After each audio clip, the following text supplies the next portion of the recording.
Oh God, I'm an umpty. Um,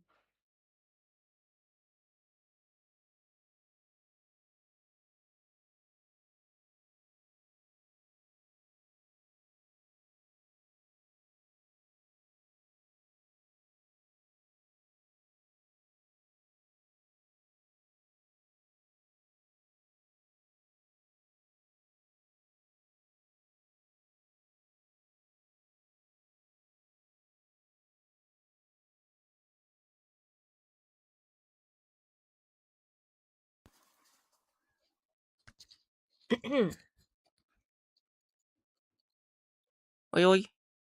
Hey.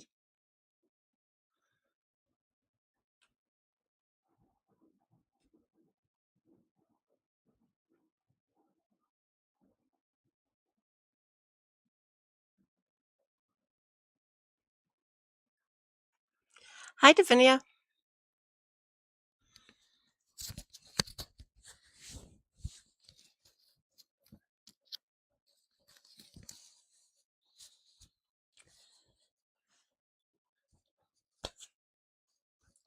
Oh, what the fuck is that red dot? Oh, right.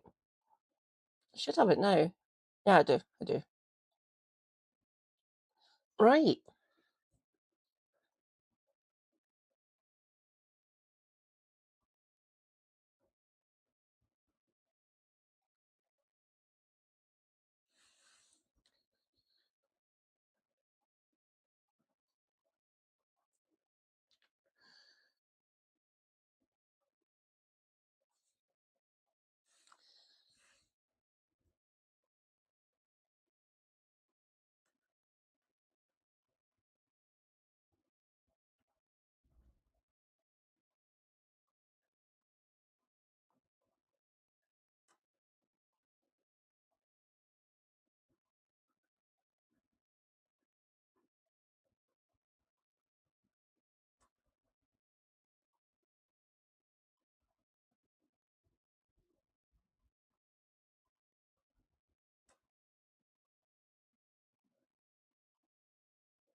Oh,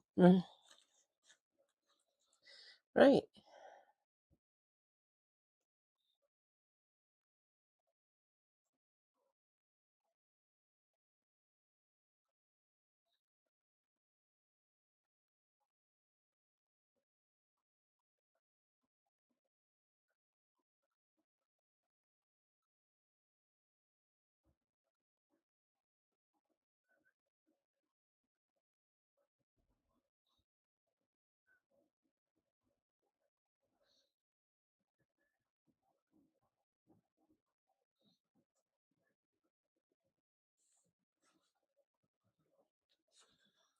Okay, there's my chat there. Um,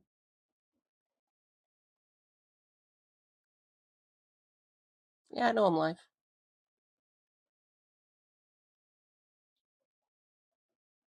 There we go. If anyone's on Twitch, I'd start in a minute 10. Let's bring up my YouTube.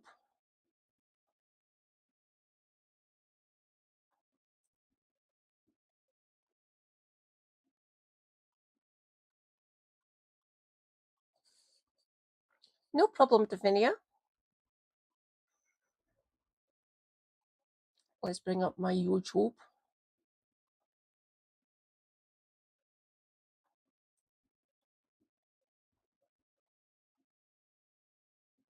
There we go.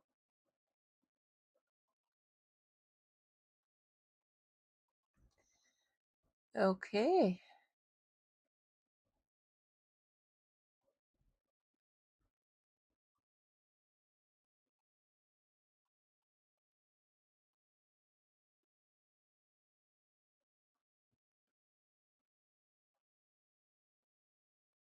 Oh, I thought it was 9.5 minutes. It's 12.5 minutes. Yeah.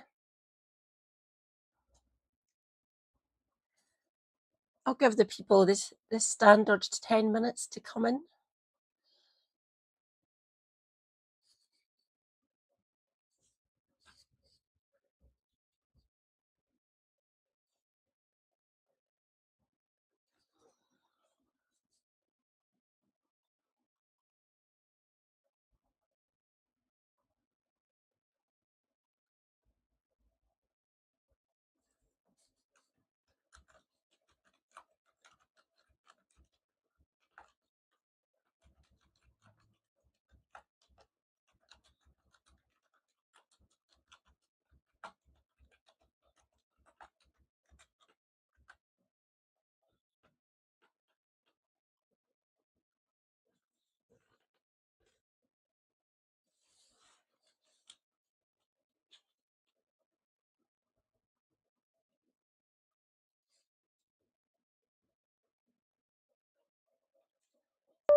Yeah, bollocks.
Oh, fuck's sake.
There we go.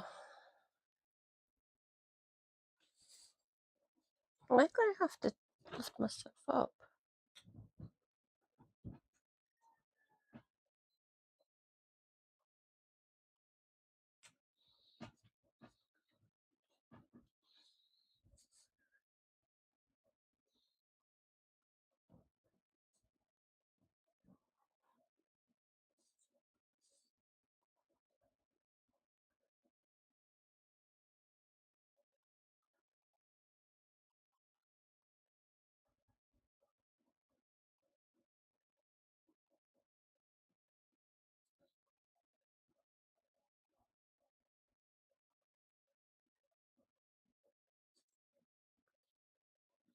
There we go.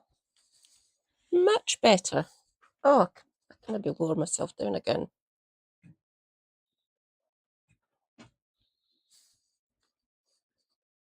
Idiosyncrasy. Good evening. Rejoice chat. Idiosyncrasy is here. Right. I've been going 12 minutes. I'll give people till 15 actually.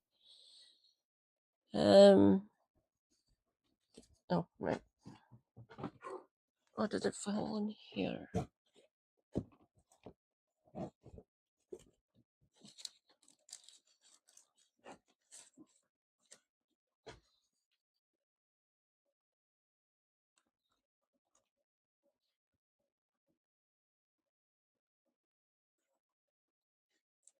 That's what 108, well, it's less than that now. That's what 180 rubber bands look like.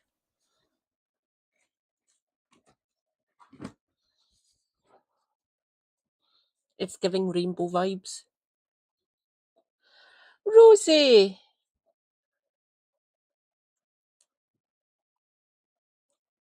Not much, just chilling. We will be covering that one where you can see Burnham's face. Feel free to anyone who... Oh,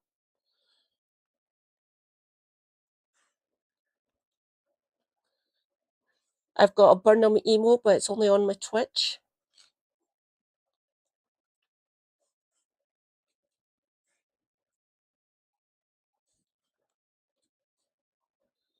I'll post it in chat so you can see it through the where is it?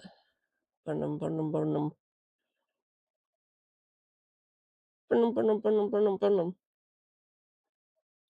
There we go. Burnham emo.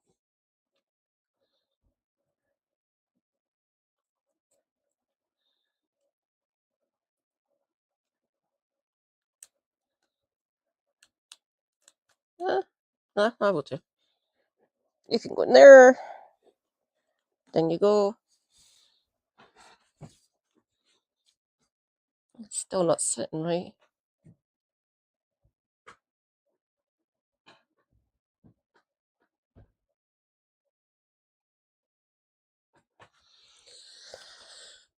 Ah, there we go. That's better. Burnham's fed up to hear about Burnt Gannon. Oh, sorry, Rosie. I do apologise, my dear.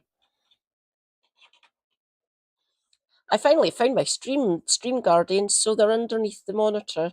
So I've got my 2 healing coos. Ha! Healing coos. The flank. Chippy Hella. Go there, Chippy Hella. You sure? I don't think... Right, we'll give a 15 minutes. There we go. Oh, record. Do not do frame drops. There we go. Recording. So I can make a piece out of this. I feel like I'm banging the same old drum here, but you guys are going to have to bear with me because this is important. So we all know about the social media ban, but not many people know where it came from. There's a bill called the Children's Wellbeing and Schools Bill, and one of the people that wrote the amendments to that for social media bans, message screening, all of this stuff, was a guy called Lord Nash. Now, Lord Nash is applying pressure to Andy Burnham to make the Online Safety Act more tough, more strict, and basically, well, as this title says, Burnham must use brute force on social media ban, says Peer. Now, having a government official saying that brute force needs to be applied to its citizens tells you everything you need to know about the Labour government, and it doesn't matter whether it's Keir Starmer, Andy Burnham, whatever. The party is the same, the policies are the same, and unfortunately, as Andy Burnham's spokesperson has said, they plan to go down doubly as hard on the social media ban, and all signs are pointing towards a more dystopian future for social media and internet usage in the UK. And actually gaming, movies, platforms and services, websites, AI chatbots, pretty much anything else that you use online is going to be regulated under this ban. Now, before we kick off what's really going on here and what has been said, get yourself a VPN. I know I say it a lot, but it's important. Private internet access are a long-term sponsor of the channel, and there's a reason why I keep telling you all to use a VPN. If you are a legal adult in the UK, you can legally utilize a VPN to not have to hand over your identification when accessing websites and services. Whether that's to do with social media bans or any other restrictions, if you're a legal adult, it is not illegal to use a VPN, despite what the media tries to say. Cyberwaffle has a point. And just forewarning, there's ones that are on the BDS list as well, by the way. Lord Part already makes me despise him, I have to say. Yeah, well. Did he Omaha? I didn't know that. Huh. Thank you, Omaha. For Christ's sake. Can we get rid of these bastards? Right.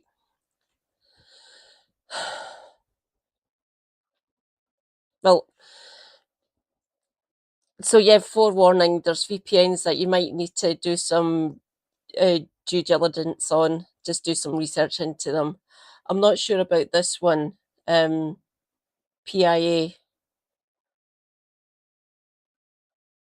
Fuck it.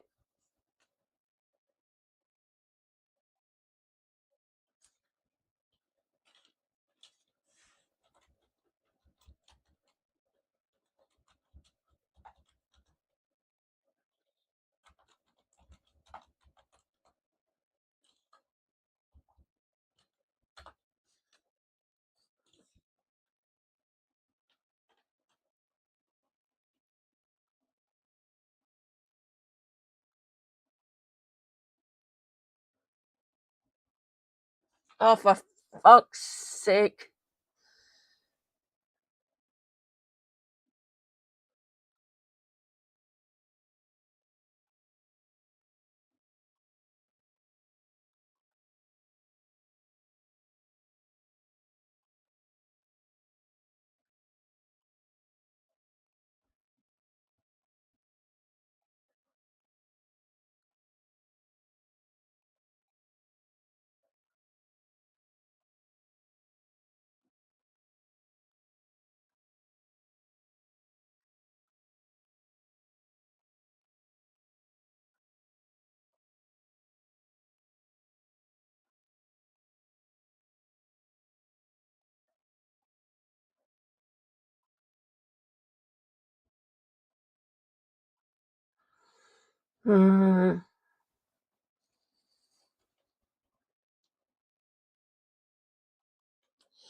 All right.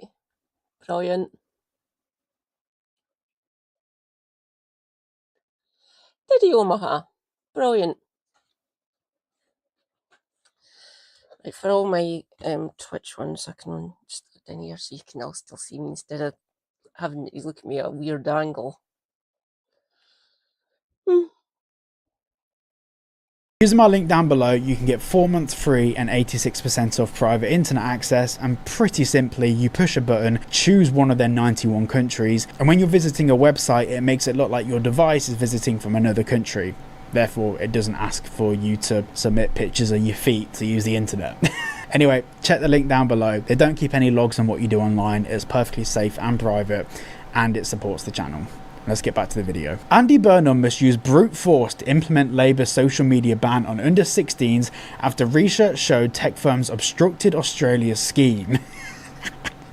Now, I'm laughing because the report just came out on Australia's social media ban, which basically showed that it didn't work. They've basically seen no difference between 10 and 15-year-olds using the internet and social media from before. Yet the e-safety study painted a sobering picture, found that children aged 10 to 15 were using social media just as frequently in March as they had before the ban came into force on December 10th, while parental awareness of their online habits has actually declined.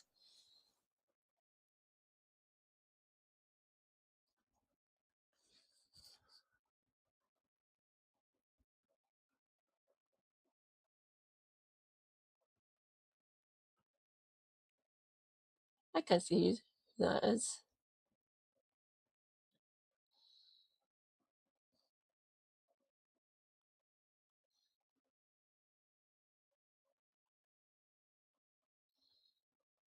Holland, hello.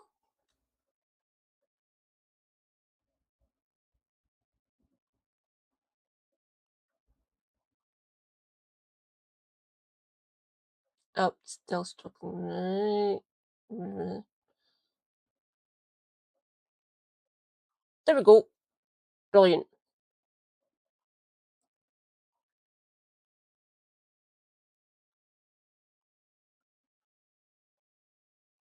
He looks like some kind of dance on Prince Got Talent.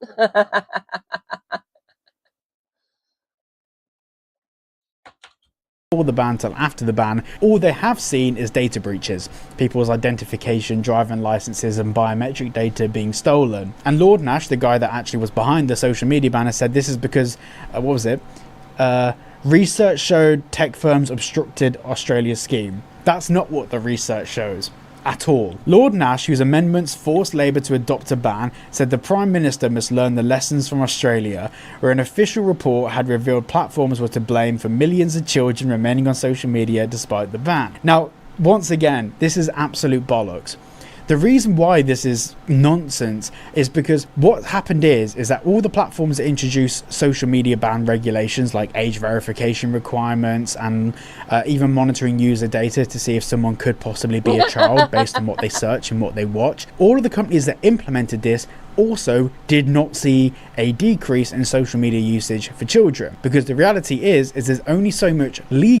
If they're going to try and brute force it for teenagers, they'll be brute forcing it for the rest of us. Because if they do that, it'll do just as well. And if this reignites the whole talk about banning VPNs, that's not going to fucking happen. That's tech. They're trying to, unless you're going to literally force them to not operate in the UK, you're not going to be able to. It's not how the internet works. God damn it.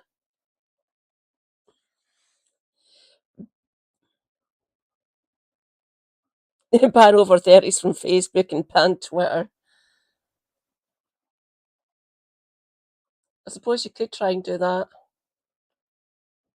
CJ! Hi, CJ.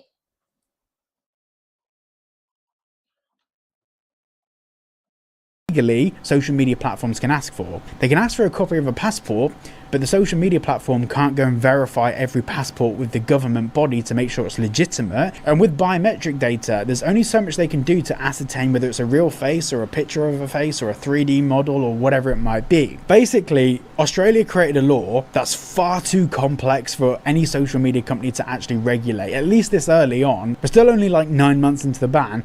This isn't because of social media companies. This is because people fundamentally object to handing over their passport to see what their friend's up to. 8 in 10 Australian children who were on social media before the ban took effect in December 2025 still had an account with at least one platform 3 months after they were supposed to be blocked, according to the research by the country's e-safety commissioner, the online regulator. Now, I've mentioned this a few times now, the 8 in 10 figure is the one that's been touted the most. But if you actually read the report, they've added in an extra 17% more people, because this report wasn't like used by data. They basically asked 800 children about their social media usage across the country, and there was one caveat added to that some children were kind of worried about admitting they're still using social media because schools and the media in Australia are telling children that they're breaking the law if they do so. So they are factoring in, 1, VPN usage, and 2, the fact that some children won't really admit it into this data. So yeah, 8 in 10, it could be more like 9.7 in 10. Now it says here that just over half, 15.2%, said the reason they were still on social media was that companies had failed to even ask them their age, despite the platforms being required by law to take all reasonable steps. Now, reading the report, there was actually more to this. Basically, the Australian government didn't mandate every social media platform. They mandated the top 10 platforms, and they had a further plan for all social media platforms. Now, the problem is that most people are using other platforms, things like Discord, for example. And the thing is that the law didn't say that they must introduce age verification with passports. The law said they must implement age determination technology. So by looking at someone's browsing data, what videos they watch, the social media companies kind of have to paint a picture of each individual user to ascertain whether they believe they're of age. Now, another thing to mention is that if the person signed up with an email address that was over a certain age, or they paid for something on the app using a parent's banking card, that would be a form of age verification, but for the parents. So the reason why half of the people haven't been asked for age verification is because on their accounts there is some sort of determination of age, whether that's banking, phone number, whatever it might be, or email addresses. That's why around half of the children weren't asked for identification, because of the complexities around age verification and the flawed law that Australia... Yes, CJ, sorry about that.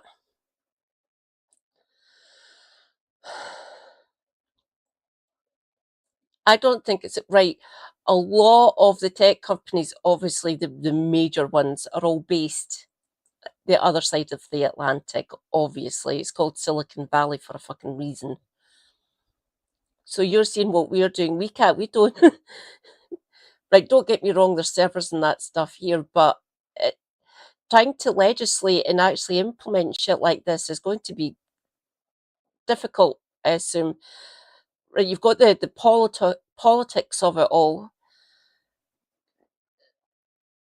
I can see them trying it in the States, I really do.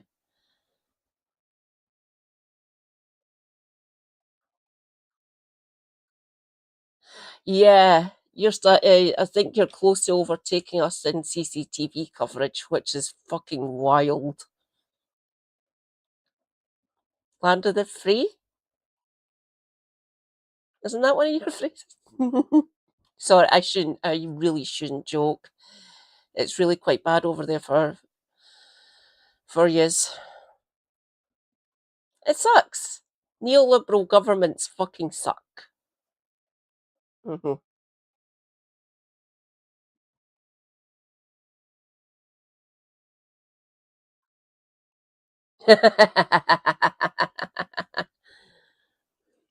Give them time, Omaha.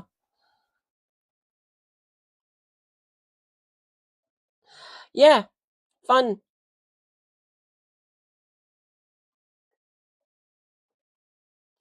I don't think you can. Don't think you can. How much money, like global finances, is tied into the online now? You can't turn it off. Yeah, you can. Yeah. Yeah, it is actually it's about political control. You are correct, Rosie. Hmm. introduced. It's not a social media company's fault, they just followed the law that was written. It said that YouTube was the worst, with 48.7% of children who stayed on the site saying they're not being asked to verify their age. For Instagram, it was 37.7%, and TikTok 36%, Snapchat's 32%, and Facebook 28.2%. Now, I want to talk about YouTube because YouTube already has age determination built into the videos. If a video is deemed inappropriate for children, it will automatically get restricted. Whether that's from a list of keywords, terminology, or phrasing, YouTube automatically implements that. So because they already age restrict the content, they don't need to age restrict the whole platform. So the reason why most children aren't being asked for age verification on YouTube is because they're not watching content that needs age verification. I'm sure that most of you can agree that if you watch YouTube, you can be fairly confident and fairly comfortable with the fact that most, if not all, content on YouTube is pretty tame compared to other websites. In fact, that's why I'm on YouTube right now. I think it is the best platform to... Yay! A couple of Burks. Everyone go and follow a couple of Burks. They are awesome.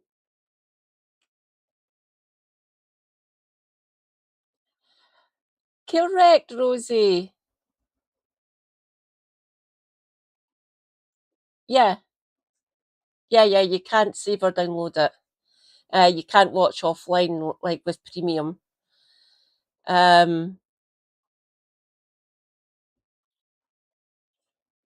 would know, I'm premium. It's easier, saving you all having to watch ads. I don't like doing that to my people. My chatters, not my people. Putting myself in some sort of overlord or higher than the rest of us. No, I'm not.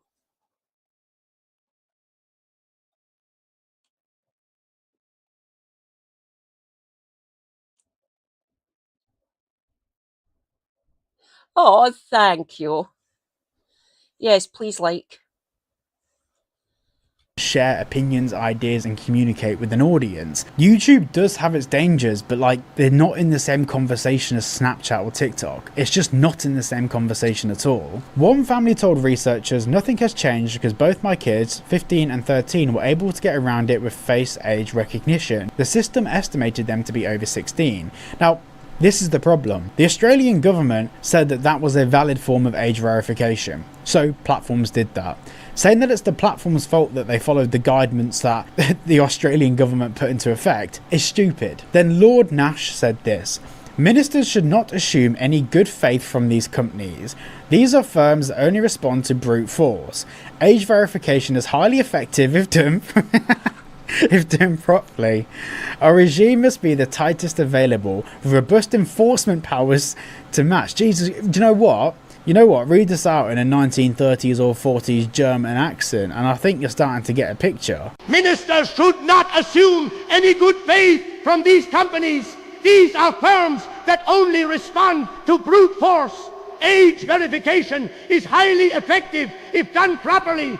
Our regime must be the tightest available, with robust enforcement powers to match. Brute force, robust enforcement powers. Like, what are we reading? What is this? What are we reading? Politicians are supposed to be by the people and for the people. I know they're not. Don't give me all of that good faith shit in the comments. I know they're not. But they're supposed to be. So rather than judge politicians on what they really are, judge them on what they're supposed to be. This is not how you communicate with the people of the UK. Brute force is not two words that should go together when talking about children's safety. Obviously the conversation's not around children's safety, although they say it is, but still, the point still stands. Now this is the bit that you'll need to be aware of. So recently I've had some comments from people saying that I should give Andy Burnham the benefit of the doubt. Now, I find this a bit weird because some of these comments were on videos where I spoke about some of the statements he's made about social media bans and how they need to be more tough. But this next sentence pretty much sums up what you need to know. The UK is modelling its ban on Australia's approach by using the same definition of social media, but the government has pledged to apply tougher rules for verifying children's ages. So this is what I mean when the social media ban is going to be way tougher than anything we've seen from any other country. Also as well, originally it was going to be the same definition of social media, but they've now thrown in AI to that, so any AI chatbot or service, even customer service chats that are powered by AI on websites, pretty much every game out there you can think of, and most gaming platforms as well. I mean, this isn't this isn't social. It's called the social media ban, but it's only the social media ban by name. It is the internet ban. So the UK checks could include facial age estimation, which uses AI to assess someone's age, digital IDs, credit cards, open banking, passports, phone company age checks, and What email the age estimation, Christ where almighty, someone's Omaha. use of internet is analysed to establish whether they've used other services for adults. Like, this is profiling. Being able to pull data from other websites and other resources to see what you've done online and to see whether you could possibly be an adult. This is invasive. And to be honest, I think this in itself deserves its own separate video. And I think it will cover that in a more expansive way in future content, because if we actually tie the web of all the data they want to collect about you, they can work out everything about you. Everything. You got to remember as well that under the new message screening powers, they can see what you've said, who you've said it to, and half the platforms that used to be encrypted are no longer encrypted. I mean, Apple even dropped their advanced data protection encryption from the UK because the UK government forced them to have two options. One, give them backdoor access to their encryption, or two, drop the encryption. Anyway, this article goes on and on and on, and I think there's actually like a couple of videos that I need to expand into some parts of this. I don't want to make this an hour-long video, and I'm sure you don't want to watch that either. But yeah, that's where we're at, and I've said it before, and I'll say it again. Get yourself a VPN. Yes, they protect you when using public Wi-Fi, and they have all of these amazing benefits, but the reality is fundamentally, it's not what they do for you now, it's what they're going to do for you over the next year, 2 years, 3 years, and to be honest, the next couple of months. The second you submit age verification to one platform, you've opened the Pandora's box of your private information being sold online. And I've covered it in previous videos. You know, people have verified their age on one platform and then not done it again and thought they're safe. They're not. The dark web is now full of marketplaces of people selling Online Safety Act identifications. Like, it's absolutely nuts. And the social media ban is far more expansive than just pornography websites. It's the entire internet. So yeah, that's where we're at. Thank you so much for watching today's video. If you did enjoy, please make sure to like and subscribe. Let's try and get to 200k. Probably won't happen by the end of the year, but let's just see what happens. Thank you for watching, and I'll see you all in the next one.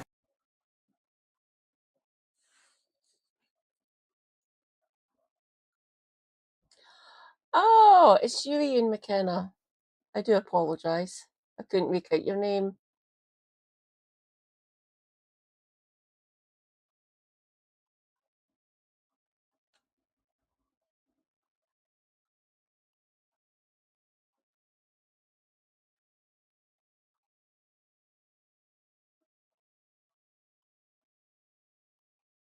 Bloody hell. Gah.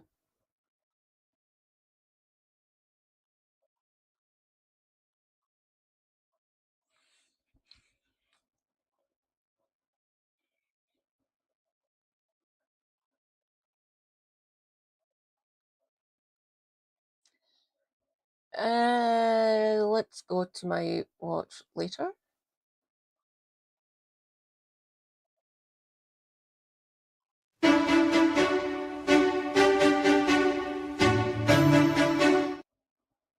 Hello. I will be back momentarily, everyone. Please bear with me.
National readers, and welcome back to another edition of the National Podcast. I hope everybody had a wonderful weekend. My name's Laura Webster. I'm the editor of the newspaper, and I'm joined today by one of our political reporters, James Walker. Hello, hello. We've just been chatting. It's peak wedding season, so both of us have been enjoying some beautiful weddings over the weekend. It's really nice. It was beautiful. The weather's beautiful out. Mine was in Ireland.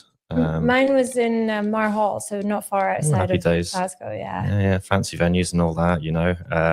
We were complaining about some of the drinks prices, but such is life. We're there to celebrate young love. So why not? It doesn't matter the cost. No. It's all about celebration. And honestly, in the moment, you're having a good time, so it doesn't matter. Yeah. It's normally the next day that you regret, one, how much you drank, and two, how much you spent. Yeah, no. The morning after for me yesterday, when the pints were €8.90, I was like, I tell you what, yeah, it stung more than usual. That the head was sore for a variety of reasons. So there we go. But we're back now. I'm very grateful for the couple whose wedding I was at. They had lots of nice wine on the table, so it was all very much kind of you're looked after. And one of the best things I've ever experienced at a wedding, having free flip-flops in the bathroom for when your feet get sore from dancing. I hope every wedding I go to in the future has that. So take note. The same exact thing happened at the wedding I was at as well. So, it seems to be a trend. Maybe it's a trend. It's a good one. It's a welcome one, trend. I hear. Because I've often had to stuff comfy shoes in my bag, and I'm walking around and they do not look stylish or chic. So I'm grateful for that. Anyway, we've got a few stories to talk about today. So we've got kitten heels, Laura. Kitten heels. That's the ones I wore.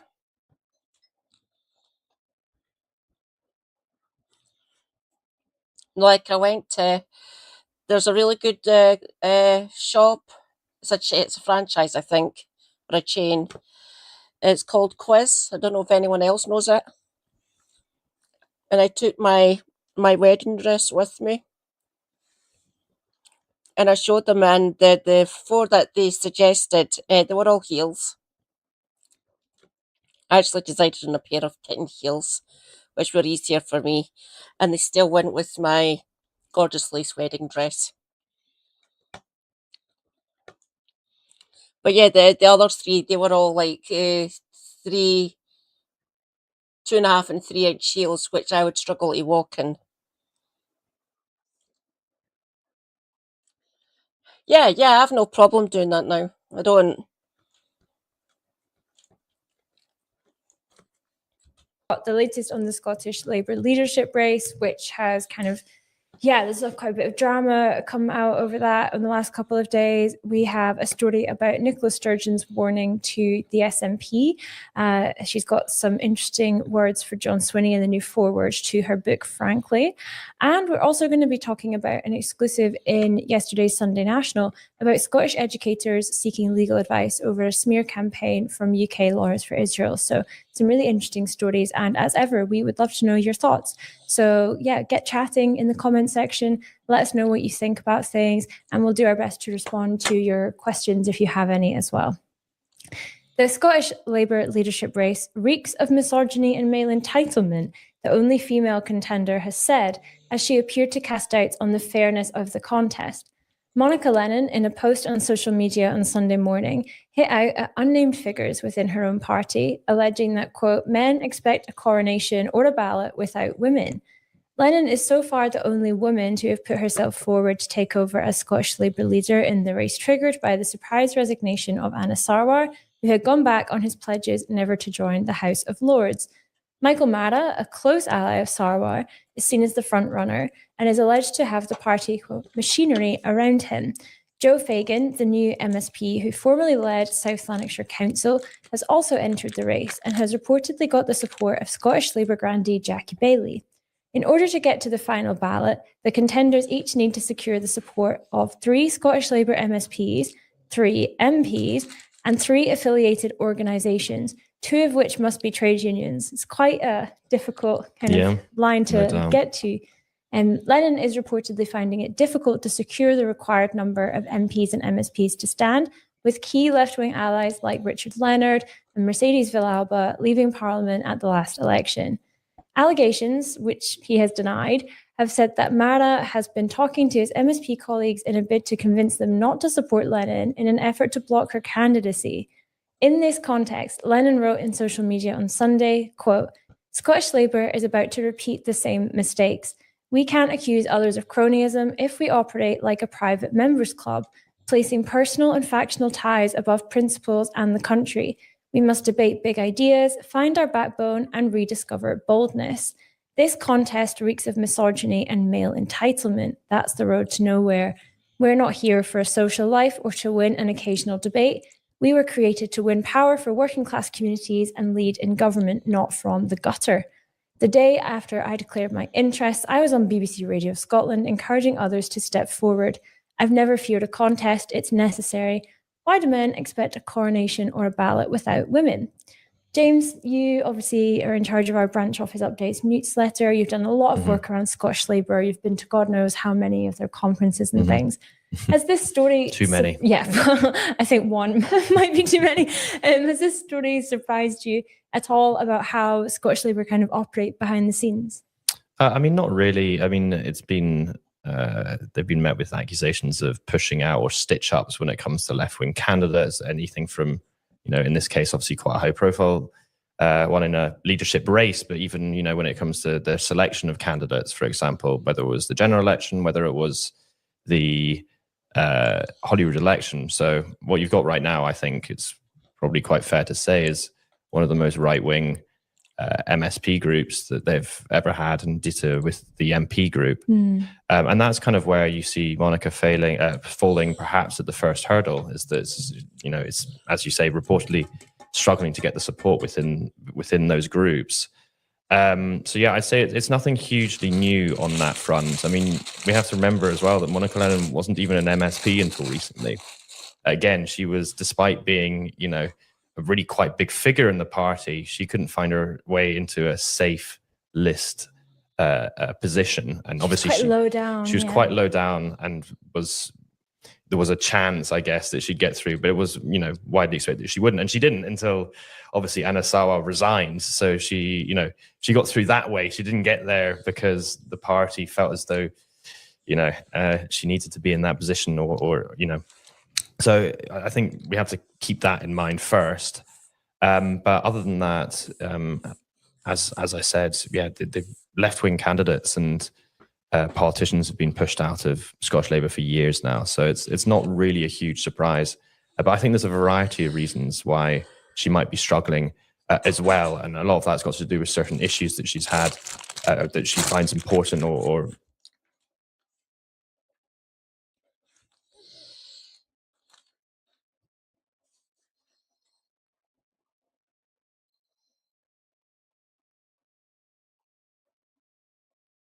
St. Conan's Church.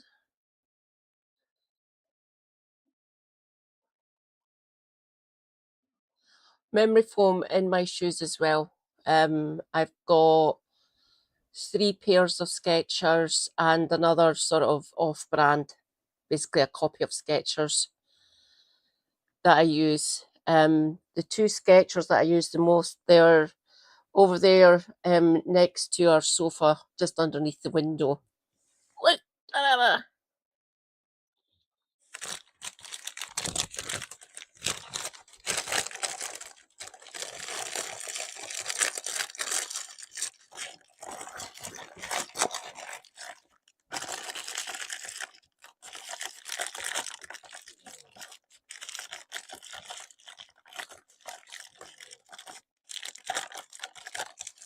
You can just go under there until I'll take you through after this.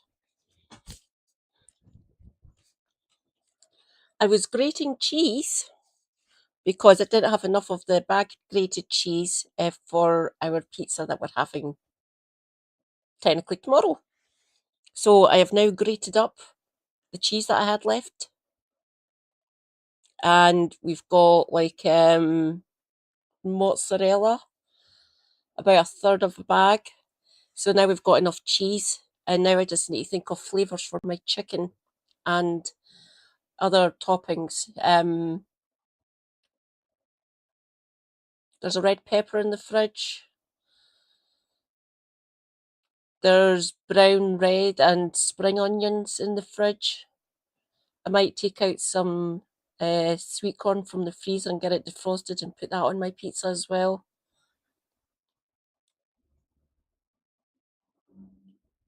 Do you wear Skechers at your work, Rosie? Nice one. Comfy. Comfy. I have no idea if my sister wears Skechers when she's working in the community. Probably. Probably. Brown, no, brown onions, just standard onions. Cooking onions. Oh, and there's one wee lowly shallot left in the veg drawer. Spring onion on pizza's actually quite tasty. I think I might just put on some spring onion. Any suggestions for flavouring my chicken? Please do so. Post them in the chat. And I will write them down in my notebook, which I've got somewhere. Ah, there it's there. Certain policy statements that she's made in the past, one of which is, although she's tried to distance herself from this, is over the question of Indie Ref 2 and independence. Onions. In the past, at least, she's appeared to be a little bit more immovable on the question of a second independence referendum. Again, she kind of tried to distance herself earlier on. I think it was last week at some point, maybe the start of last week. That was maybe a tacit acceptance that she would have to soften that to maybe get some of the support from her colleagues.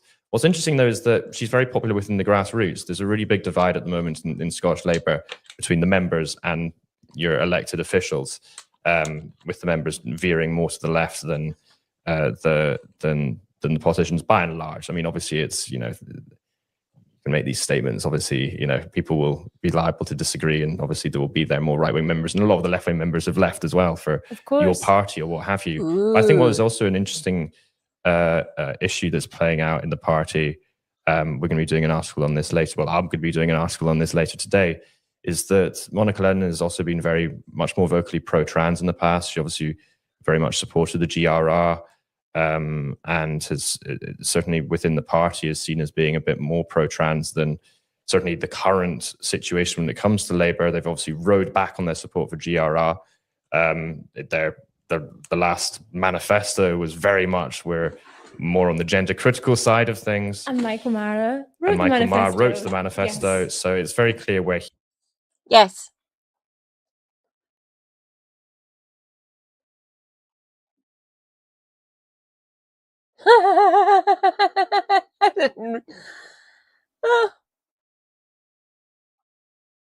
I can see that. I can see that.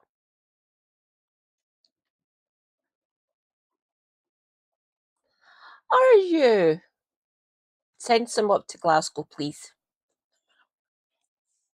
He stands on that issue. And I think what's quite interesting is that, as you said, she's lost a lot of her. Oh, yeah, a bit likely. The Anas, fucking transphobic piece of shit. And a rabid unionist. Yes, good. Fuck off, Anas. We'll just sit up here and basically shout at you, you're a fucking hypocrite.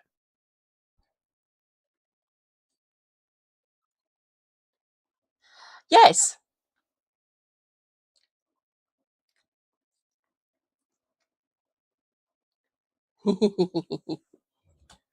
Left-wing supporters, your Richard Leonards and your Mercedes Villalbas, who are also sort of more on the pro-trans side. And then what you've got left in terms of that left-wing caucus in the Scottish Labour are people like Katie Clark and Carol Mochan. Carol Mochan is very much more on the gender critical side. I think she didn't even vote for the GRR. She's long time hasn't been. And so that might go some way to explaining why she can't get that support.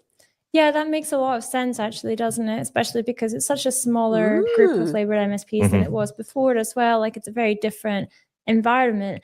I do think it's really interesting how much gender has come to like determine or define what this current Scottish Labour group are all about, because they've taken a lot of influence to do with their policies from groups like For Women Scotland and Murray Blackburn Mackenzie. It definitely seems like they've completely shifted, done a complete 180, and they're kind of trying to pretend that their view wasn't the opposite before, because of course back in, oh my gosh, I'm trying to remember what year the vote was, 2023 on gender recognition, possibly end of 2022.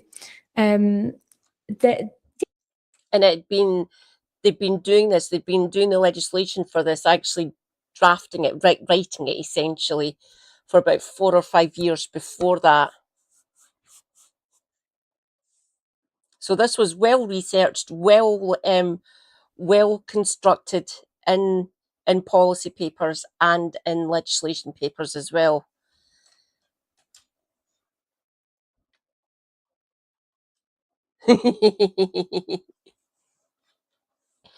Each to their own. Yeah, they supported it. Yeah, and they fully throated support as well. This wasn't. I think there was, like any legislative debate, there were, some debate over how to word these things, but it was certainly very much a cross-party. Nerd.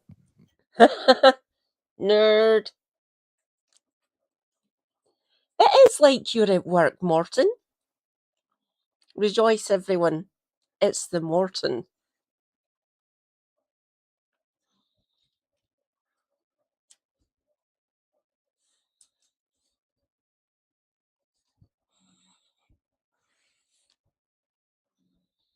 Had to make sure my hair was up while I was grating the cheese, so I can bring it down now.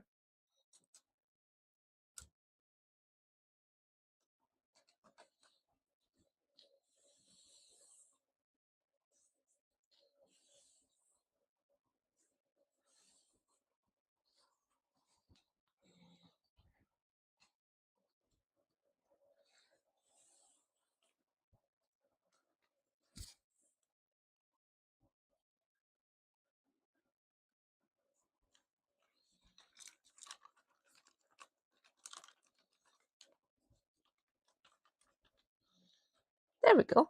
Much better. Pretty much all cross-party consensus on the issue. So, and very much Labour were influential in that.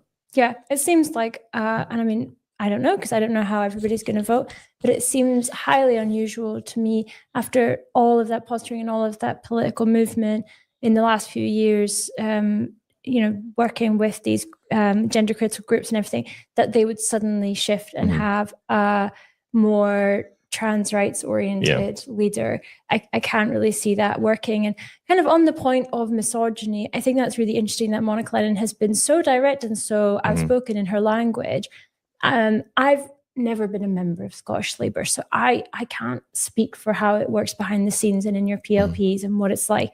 It's certainly from the outside and from my experience with conferences and working and interviewing people involved, can come across like an old boys club. And that, I mean, that's not specific to Labour, because that happens in all parties, in all different colours. But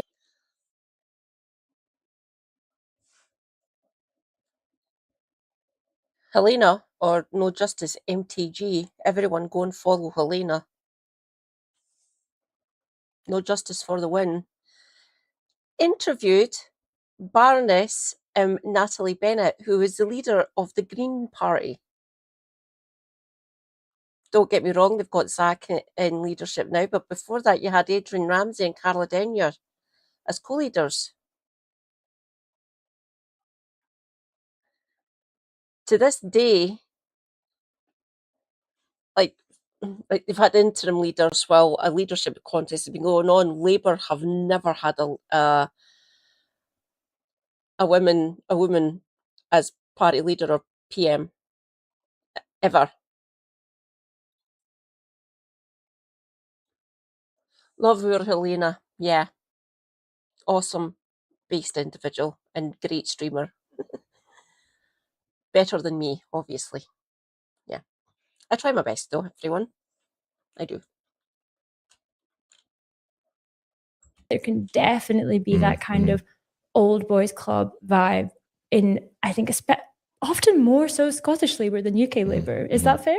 I think that's fair. And I think that there's always, unfortunately, this is something that you see in politics all the time, is a lot of female politicians get very quickly branded words like unserious, or it's these sorts of this sort of language that you see on social media, and we have seen on social media. When it comes to an MSP who is actually very respected cross-party, she's managed to get legislation through. You can disagree with her on various things. As we say, when it comes to the trans rights thing, like it seems as though that the party would maybe see that as a liability, just because the amount of scrutiny that they feel that they might be under.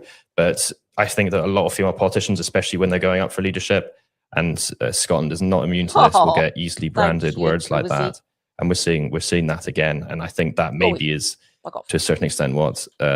Again, we certainly wouldn't speak for her, but I think you see that all the time. Even I can see that, and that's coming from a very different perspective as not only not a politician, but not a woman either. Yeah, fair enough. But I can see it on social media. Yeah, absolutely. She has been a very effective MSP, and obviously, if this is probably more for women. Every time you go into, yeah, the misogyny is rife in all the major parties, essentially. It's disgusting. You hate to see it. It's the 21st century, for crying out loud. We should be beyond the amount of misogyny that runs through society is just disgusting. I'm not surprised it's happening to Monica. I think she would be the best candidate, the best person to take over as Scottish Labour leader. Don't get me wrong, I'm still Scottish Green, and don't get me wrong, it depends how big we can. Obviously, the sky's the limit for Scottish Greens, obviously. But for my constituency, it's basically a straight runoff between Labour and SNP, has been since Holyrood started, essentially.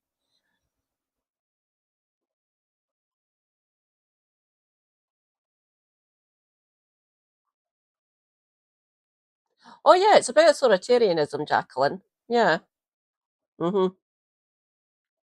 Yeah. Not so much SNP and Greens. So because of how the electoral map looks for Glasgow, essentially, for certain constituencies, it's just going to be a straight up fight between, like, the Tories don't stand a chance here in the north of Glasgow. We don't trust the fuckers. And the same goes for like Reform and Restore and all those bastard parties. But yet this had been Labour since the Stone Age, essentially. So ever since Labour started, the actual Labour Party, this area in the north of Glasgow's basically been Labour. We changed over though. We got rid of Labour because we got fed up of them taking us for granted, and we actually got a female MP, Anne McLaughlin of the SNP. She done quite well for us, as far as I'm aware. As far as I'm concerned, not aware, concerned. But now we've regressed. We've still got women, but Maureen Burke.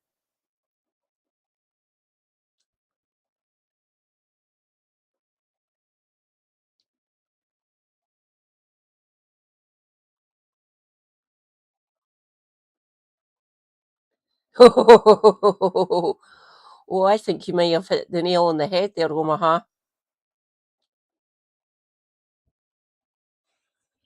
Yeah. I don't want to do it. The Tories have managed it. Like 2 female MPs, PMs, her and Les Lady, and now their leader's Kemi. I've got issues with Kemi, obviously. She's a Tory, for fuck's sake.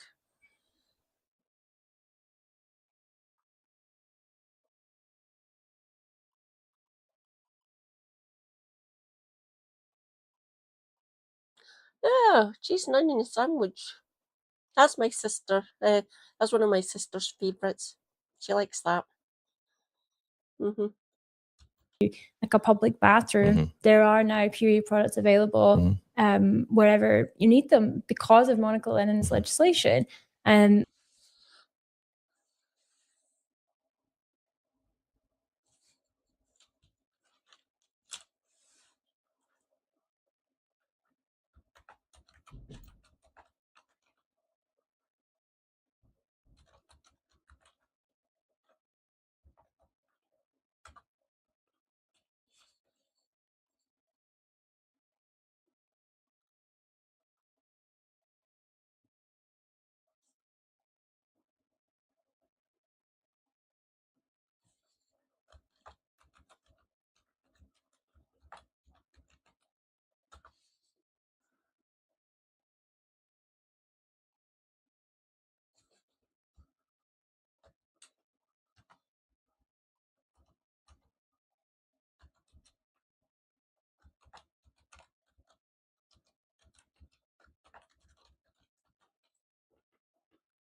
Oh, you fuck.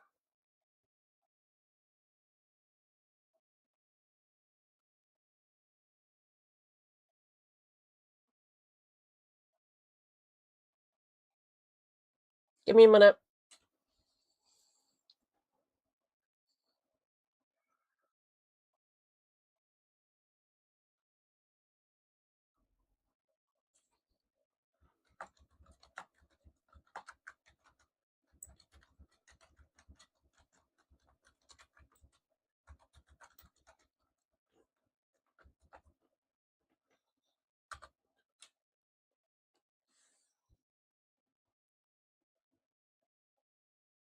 that's always like a visual reminder, I think, that Go away. she was an opposition politician and managed to get that done, and what the cross-party working managed to achieve. So yeah, I feel like Labour are kind of missing a trick if they choose not to work with her in a way. But I also understand the mindset of the current kind of party machine and why they wouldn't want to go down the line of someone with the kind of views that Monica has. I think that it's a bit silly, based on how they're polling and like doing more of the same when everything's been so disastrous for the last few months and years. Like, that makes no sense.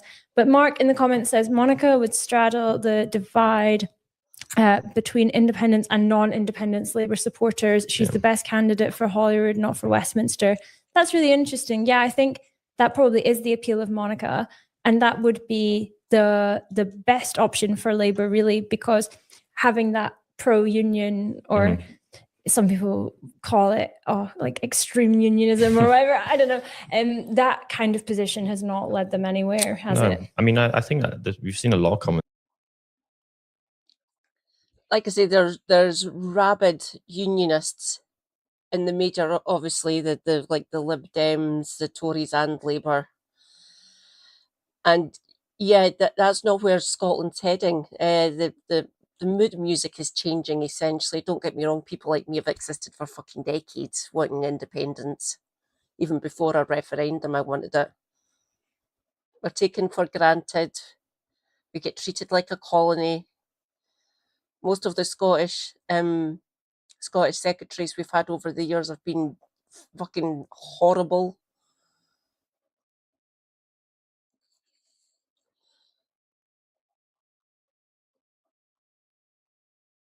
What the frickin' hell?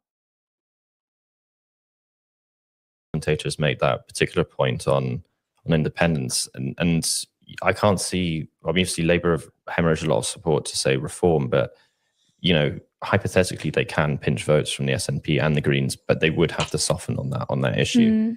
The fact of the matter is that they are in a bit of a dire straits right now, and they certainly have to do something. Colony, and it seems as though what they're thinking right now is damage limitation. And Monica's perhaps seen by the elected officials as a bit of a risk. But, you know, thank you. What's politics if you don't take a risk sometimes? True. It was muscular unionism was the phrase I was thinking of, not extreme unionism. Either. Muscular unionism. What the fuck is that? Definitions in chat, please. If anyone can define what muscular unionism is.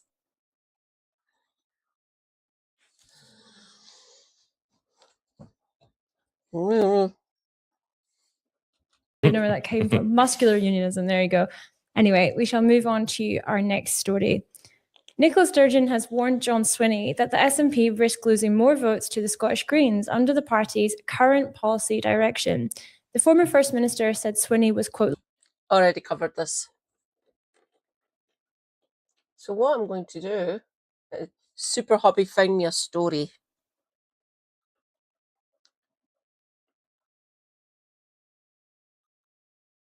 Did I put it in my Discord? Give me a minute. Oh God. No. Oh no, Cappy's went live. Check my Discord.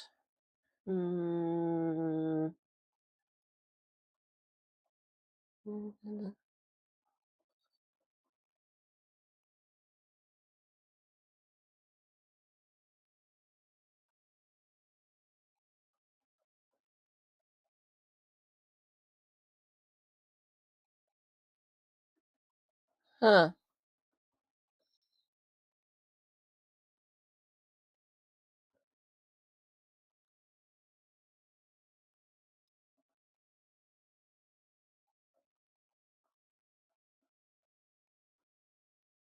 Yeah, I've already covered that. Right. No.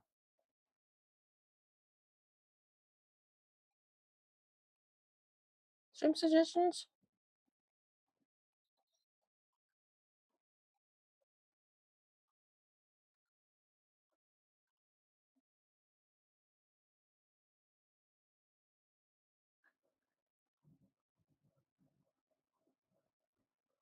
Ah, ContraPoints parody. Thank you, John. Right. He actually texted it to me. Let's check. Let's check.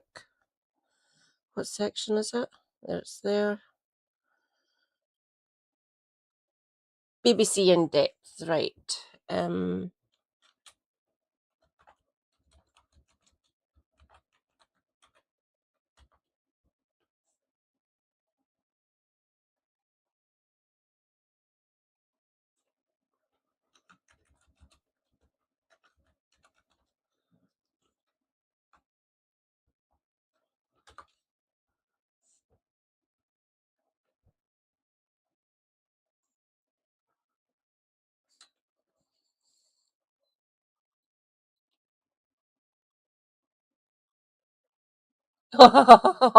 Don't worry.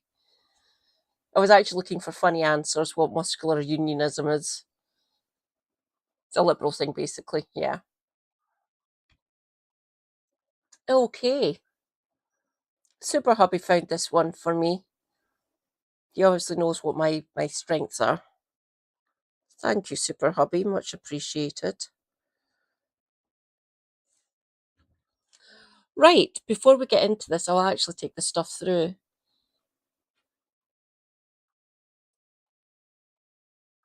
What? If you've got a link to that story, post it in chat, would you, Rosie? I'll be back in 2 minutes. 2 minutes.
There we go.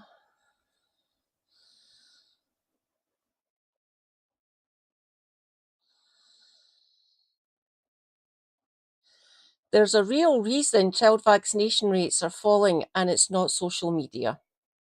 Hello, my degree is in virology.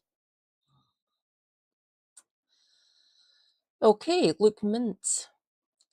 20-year-old Grayson easily could have become one of the tens of thousands of British babies left unvaccinated against polio.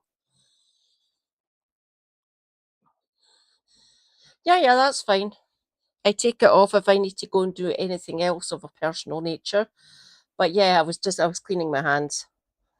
I was checking to see if my chicken was defrosted yet. It isn't.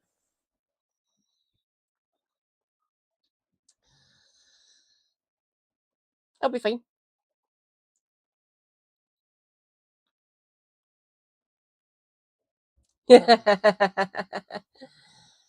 His mother, Lily, agrees with the principle of immunisation. Good, glad to hear it. But overwhelmed by the early weeks of motherhood and suffering from postpartum depression after a traumatic birth. Oh. Yeah, clean my hands. Always clean your hands, everyone.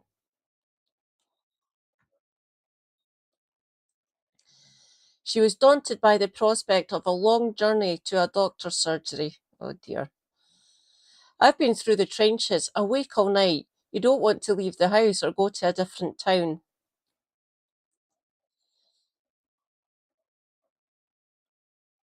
I will. I'll get that after this then, Rosemary. Thank you. Rosie.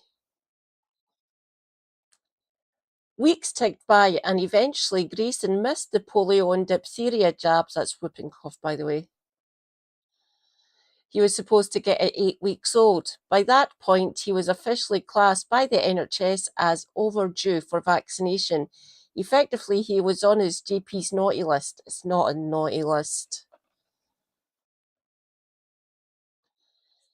It's basically ones that they need to check up on to make sure that the baby gets the immunizations.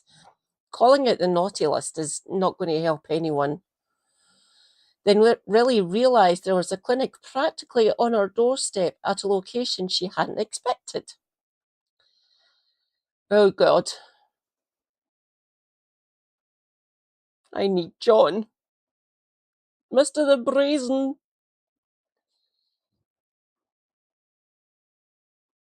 What the actual fuck?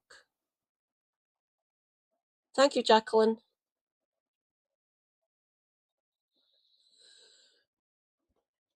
I'll get John to overlook this part of the video. That clinic in Keighley, West Yorkshire, runs from a vacant retail unit at the Airedale shopping centre. Correct medical practice is not easy. A 60s era precinct that locals say has fallen on hard times in recent years. Well, yeah, if the local community is basically because of the cost of living crisis, this has happened. Just saying. Being able to use these for like community outreach or basically a vaccination clinic or family based like clinic for like getting your child get immunized, check their weight, get advice, blah blah blah.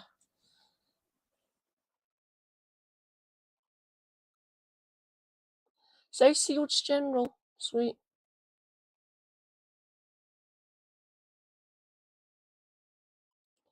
Oh God, yeah, I'm keeping an eye on that, Rosie. Yeah. You thought COVID was bad. The mortality rate for measles is fucking off the scale. If it gets a hold, it's really quite bad. Get your child vaccinated against measles, please, everyone. I beg of yous. That clinic in Keighley, West Yorkshire, runs from a vacant retail unit at the Airedale Shopping Centre, a 1960s era precinct that locals say has fallen on hard times in recent years, with plenty of empty, boarded up units. Sad. The staff who created the clinic thought, why not use one of those vacant units to administer vaccines?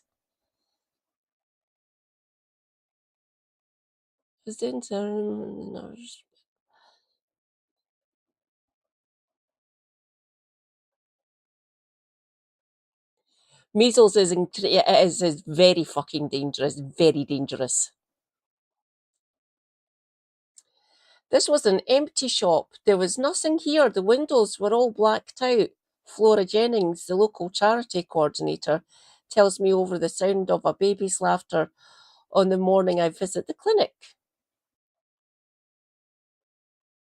I'm assuming it's Luke.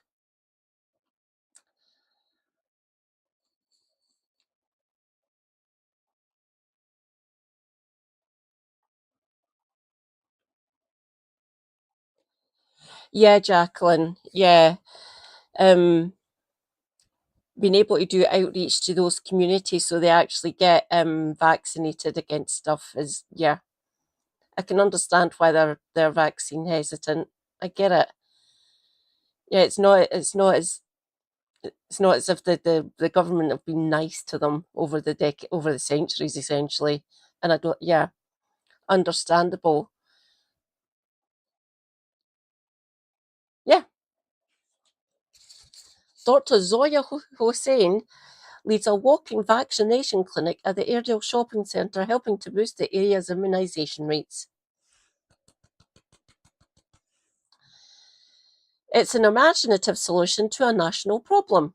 Yeah, I like it. There's the Airedale Centre. A bloody pawn shop. We've got a Ramsden's here as well.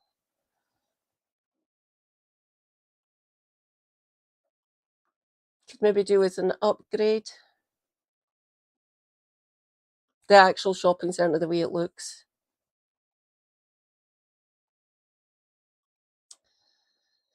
Over the last 15 years, childhood vaccination rates have fallen across Britain. The share of 5-year-olds in England who have received a 4-in-1 jab which protects against viruses like polio and tetanus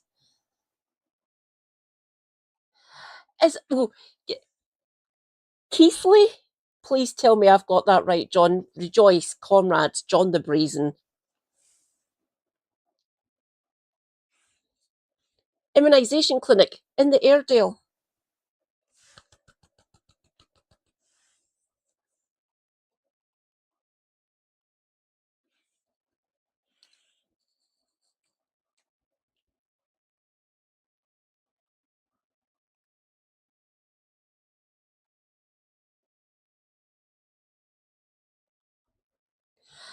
Oh, wow. Thanks, John. Educating me tonight. Well done.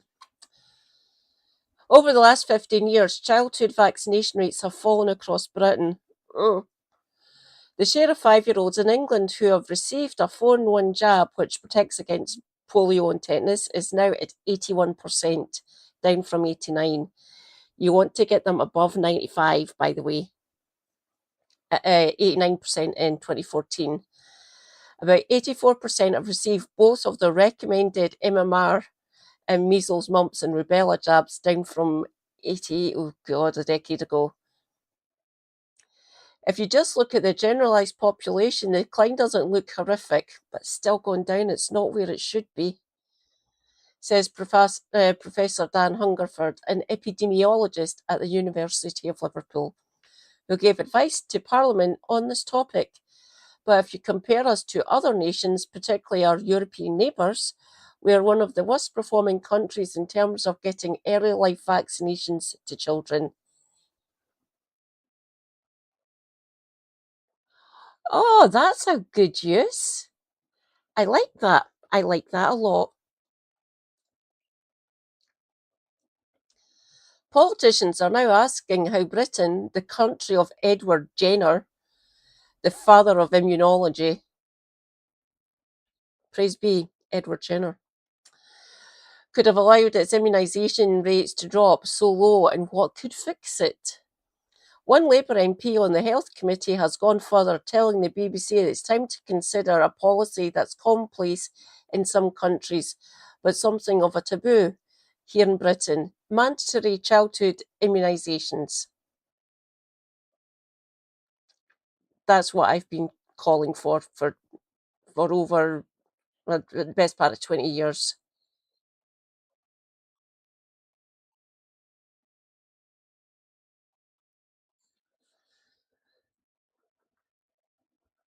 Anti-vaxxers versus casual refuseniks.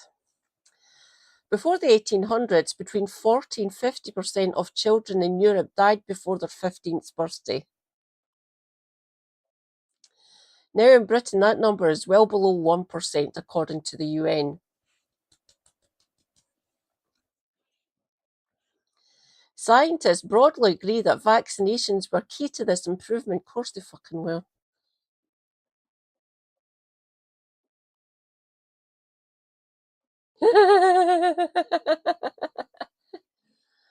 That scene is iconic. Along with clean water and sanitation, immunisations have had a profound impact on keeping children alive, says Ben Caston-Dabush, a lecturer in global health policy at the University of Edinburgh. Nice one. And that's why some find it so worrying that Britain's rates have slipped. Yeah. Last year alone saw measles outbreaks in parts of Birmingham, Bristol, and North London. Fuck. So far this year, 2 children in England have died of the disease.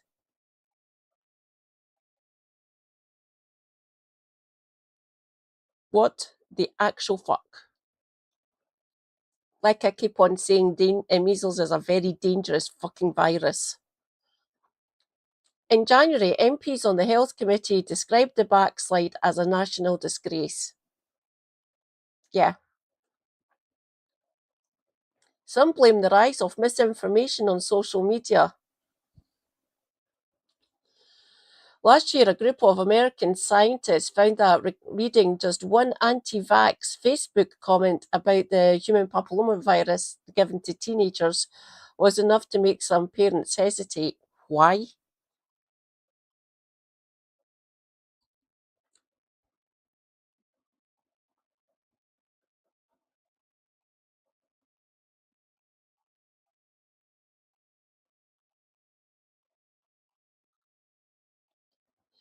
You live up just the road from Alexander Fleming, birthplace.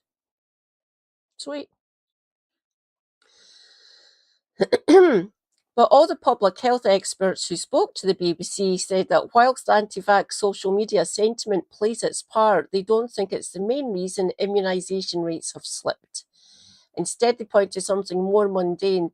They think that parents of young children simply have fewer face-to-face contacts with medical professionals than they did 10 or 15 years ago. Imagine that. Defunding the NHS is making our immunisation rates slip. Wow. Who'd have thunk it?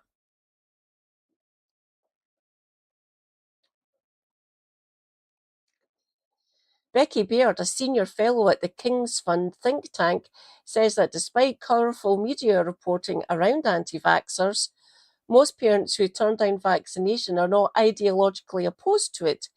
Convenience plays a big role, she says.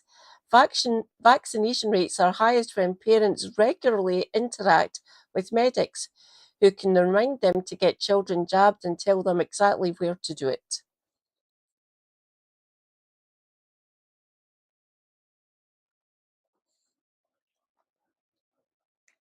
And those interactions have become rarer. England has seen a 45% decline over the last decade in the number of health visitors, nurses, and midwives who treat young children at their home, according to BBC analysis. It's part of a health visitor's job to remind parents about vaccines and in some cases administer jabs directly. Yeah, And over roughly the same period, the number of fully trained GPs in England struggled to keep up with rising patient demand. Again, imagine defunding the NHS and not expecting this. According to BMA data, while the Nuffield Trust think tank suggests that patients have become less likely to see the same GP on repeated visits, meaning families don't build up trusted relationships with doctors they recognise.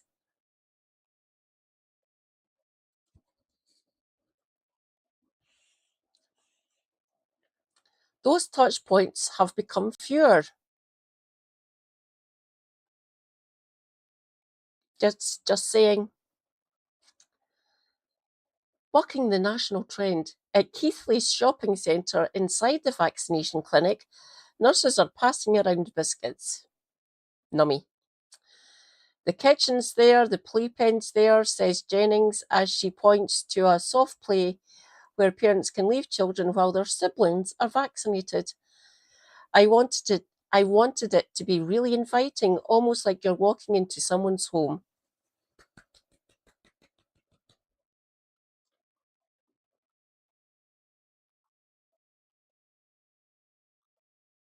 Oh, nice one. The idea of opening a vaccination clinic inside a town centre shopping arcade seems odd to some of the staff when it was first suggested. I think it's fucking genius. Absolutely fucking genius.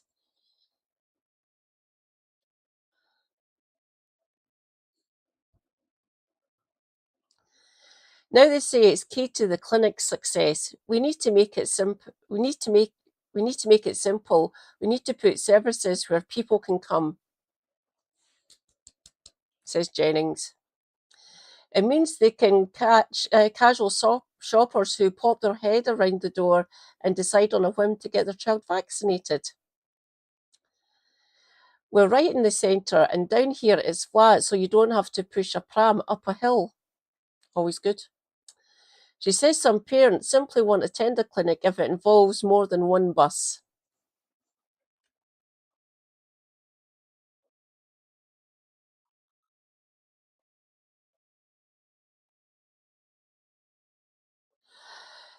There's no difference.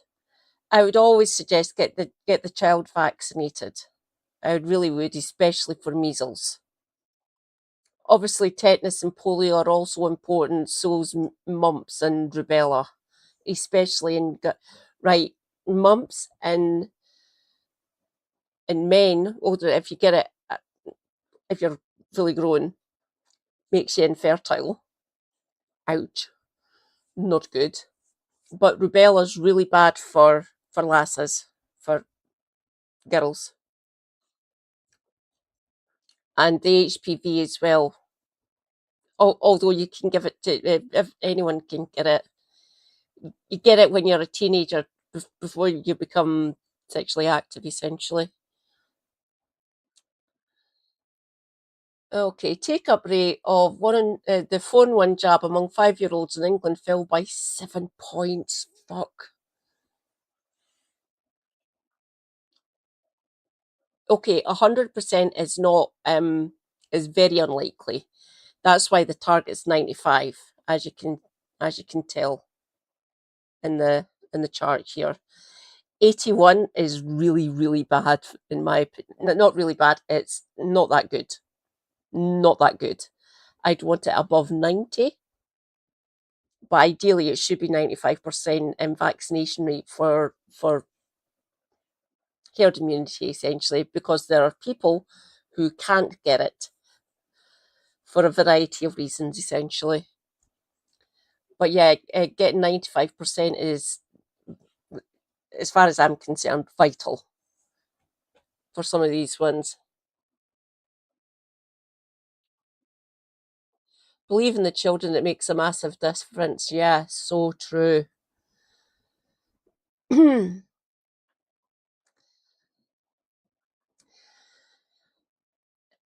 And in the families come. Over the morning, the clinic vaccinates 10 infants, some of whom are classed by the NHS as overdue. that naughty list, the way he described it earlier in the story.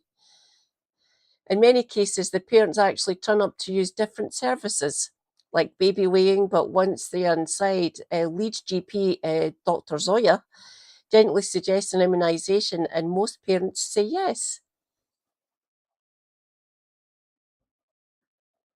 Oh, thank you, Jacqueline. You're welcome. Any sort of vaccination or immunisation propaganda that some people call it is that I'm doing, you know where to find me. And obviously, anyone in chat, you can ask me anything, especially about vaccinations. That's what I'm here for.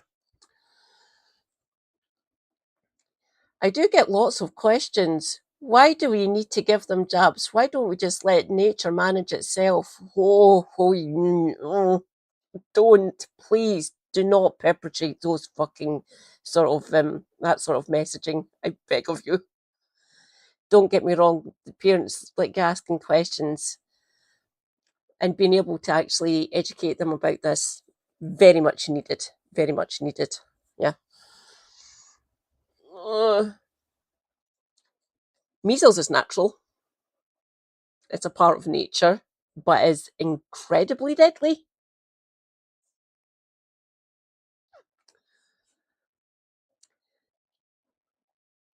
There's Lily, an 18-year-old who finally gets her son Grayson his polio and diphtheria jabs. And there's Keely, an assistant in a ceramics shop, who arrives with her baby Luca and is impressed by the clinic's convenience. With no need for an ATM, phone call, or complicated online form. It's easy peasy, she says. Yeah, we all would be dead without vaccines. Most of the young mothers have come across online anti-vax posts. I see these things on Facebook where it's like, don't give your child vaccines because it's got ADHD in them. No, says Lily. Indeed, Hussein says she still hears parents asking if the MMR jab causes autism. Fucking no. A full 28 years after a link was suggested in a now discredited paper by not a doctor, Andrew Wakefield. Take-up rate for MMR, 83.7%. What the actual fuck?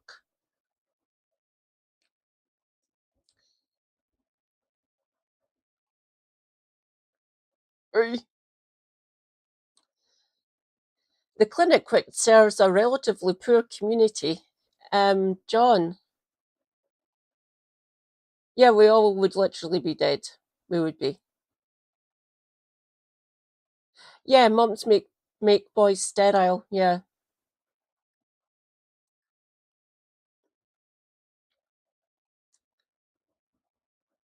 John?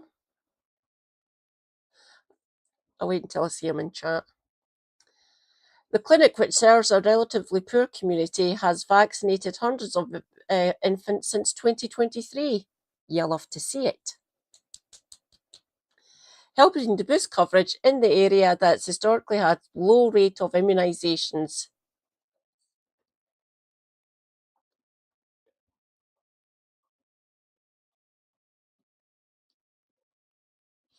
Yes, there is a chance they could be slipping through the net. You're totally correct. And thank you for the question, Jacqueline. Yes, they could be slipping through the net. So what they should be doing while their asylum claims getting processed, they should just give the jab to the children anyway. It's always good to get the child vaccinated, even if the claim gets denied or whatever, because our Westminster government suck. Miss Panopticon is horrible. I do not like her. I'm glad Helena put her an F tier on her tier list. But we should be vaccinating them anyway, while the claim is ongoing, while it's getting processed. Yes, just get the child vaccinated, whether they're a citizen or not.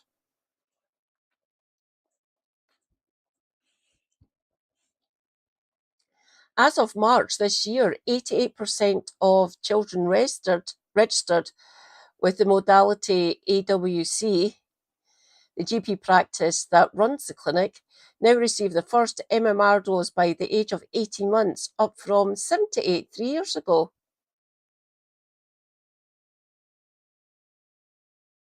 Yeah, it is highly probable. And I would just is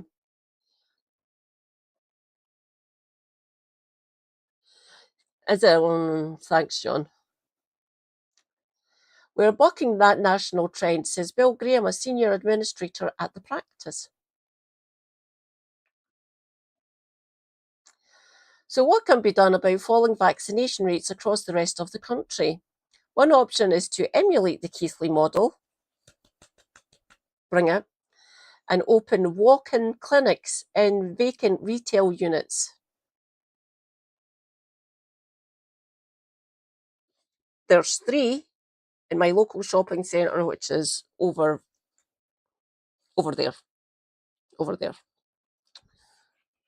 It's about an 8-minute walk for me, down the back of our leisure centre and library, and up past some takeaways and jobs. So there's 3 empty units in it, and that would be fucking brilliant to do. Jennings argues there are crumbling shopping centres all over the country hit by online shopping that could do the job.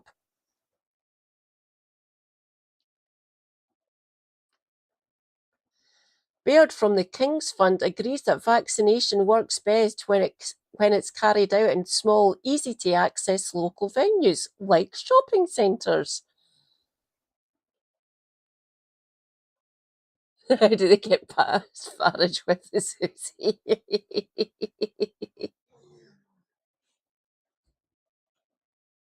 Did you deliberately choose Uzi there? Not that I can comment on that at all. TOS prevents me. Rather than large, intimidating vaccine hubs that might involve a long journey. In a paper, she studied the rollout of COVID vaccines in Gloucestershire and found that vaccines delivered locally through familiar community venues instead of max vaccination centres, I got sent to the Donut or the Hydro, the Glasgow Hydro, which is a venue literally right down at the river, down that way, down there, and over a bit. That's where I got my COVID jabs. It's all right. He's quit. I mean, the polling's looking good for him, though. It's looking like there's a possibility, obviously, the polling for it is, you can believe it if you want to, essentially. By the way, that by-election is next Thursday, so the 13th. We will be watching. Go on, Binface.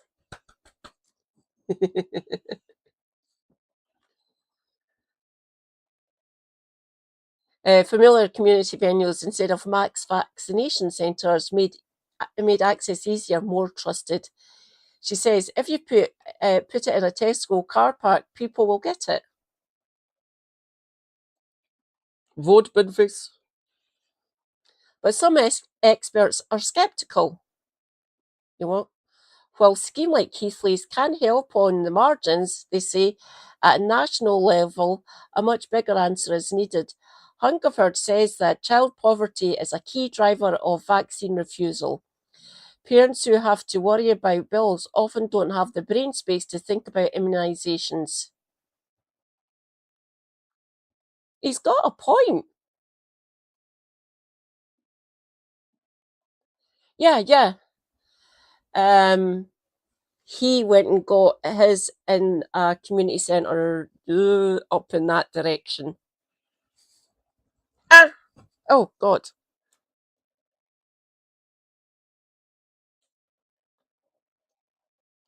Oh.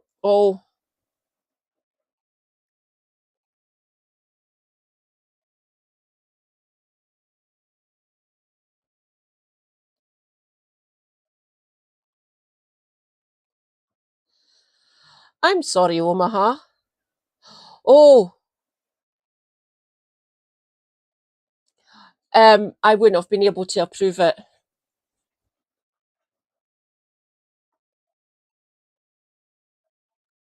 Yes. Could be in for a shock, and yes, he is a smug twat. Right, some experts are sceptical. While schemes like Keithley's can help on the margins, they say at national level a much bigger answer is needed. Hungerford says child poverty is a key driver of vaccine refusal. Parents who have to worry about bills often don't have the brain space to think about immunisation, he says. Yes. If you're trying to get food on the table, pay your gas, electric, internet if you need it, mortgage or rent, like basically paying for the upkeep of a household and your children and yourself, obviously, and the added cost if you drive as well. Yeah, they don't have the space available to keep it at the front of their minds, essentially. So yay, cost of living crisis is also a factor in people not getting their child vaccinated. Hartlepool also has had clinics in the Rundon shopping centre. Oh, thank you, John. Thank you.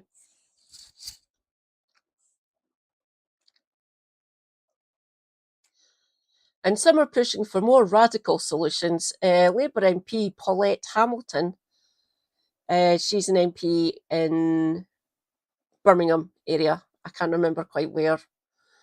A former nurse who was recently interim chair of the Parliament's Health Committee. Oh, I didn't know that she was the chair. Okay. Tells the BBC it's time for a national conversation on whether child vaccination should be opt-out rather than opt-in. Though she stresses she's not speaking on behalf of the committee, so she's speaking for herself. We were a country that was free of some of these childhood illnesses, and now it's just getting really bad, she says. The conversation should be about, do you get a small payment for getting your child vaccinated? Do you make it mandatory so you opt out rather than opt in? Is that what we need more? Is it that we need more education? Yeah, we do need more education about immunisation. Yeah. She didn't specify what an opt-out policy would look like, but various US states already do it. In Texas, a child needs certain vaccinations to attend school unless their parent fills out a government-issued form explaining a moral, religious, or medical exemption. I don't fucking care. If it's medical exemption, I can understand that, but moral or religious, no. Shove your morals and religion where the sun don't shine. You're not putting other people and other children in danger like that. No. No. Supporters say these policies capture the casual refuseniks, people who aren't particularly opposed to vaccination but simply don't make the effort to get their child jabbed. Scapegoat my fucking arse.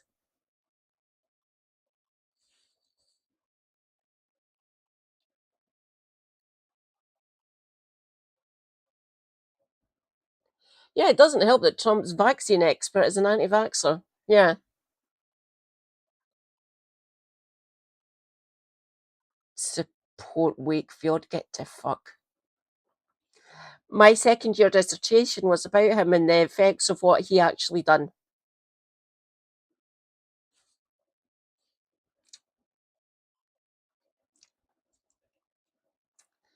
Andrew Wakefield was struck off the medical register in 2010 following controversy over his 1998 academic paper linking the MMR jab with autism.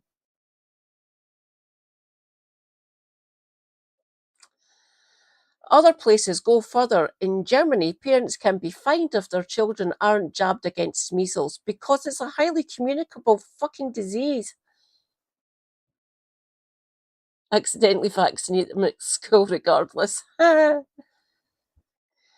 Under Australia's no jab, no pay policy, parents who refuse immunisation are denied certain benefits. Oh God, I don't know how I feel about that. Unfortunately, I kind of agree with it. Fucking hell. But those tough coercive policies leave someone comfortable. Well, I just demonstrated that. Mandatory vaccination has been steered away from in the UK for good reason, says Hungerford. For one thing, he thinks you risk excluding vulnerable people from things like childcare. Others say that barring unvaccinated children from school is only likely to alienate their parents further from healthcare, amplifying their mistrust of authority.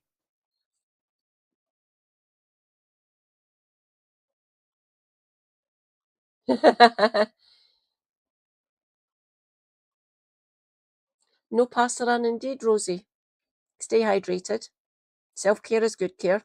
Take your meds if you need to take any. Stay based. Free Palestine. And get your kids immunised. Thank you. Good night, Rosie. Catch you later.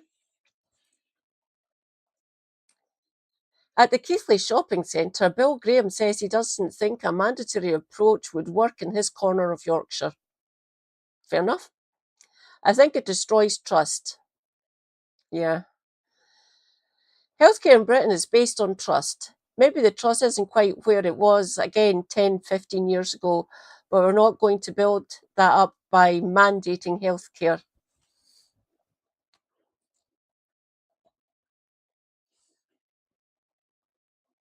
Oh, thank you, Mr. E.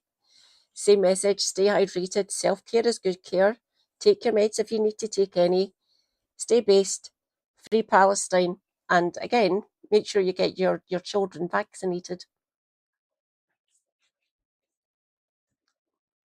I think part of the problem is actually finding a GP you can trust. I've been blessed. I've been rather lucky.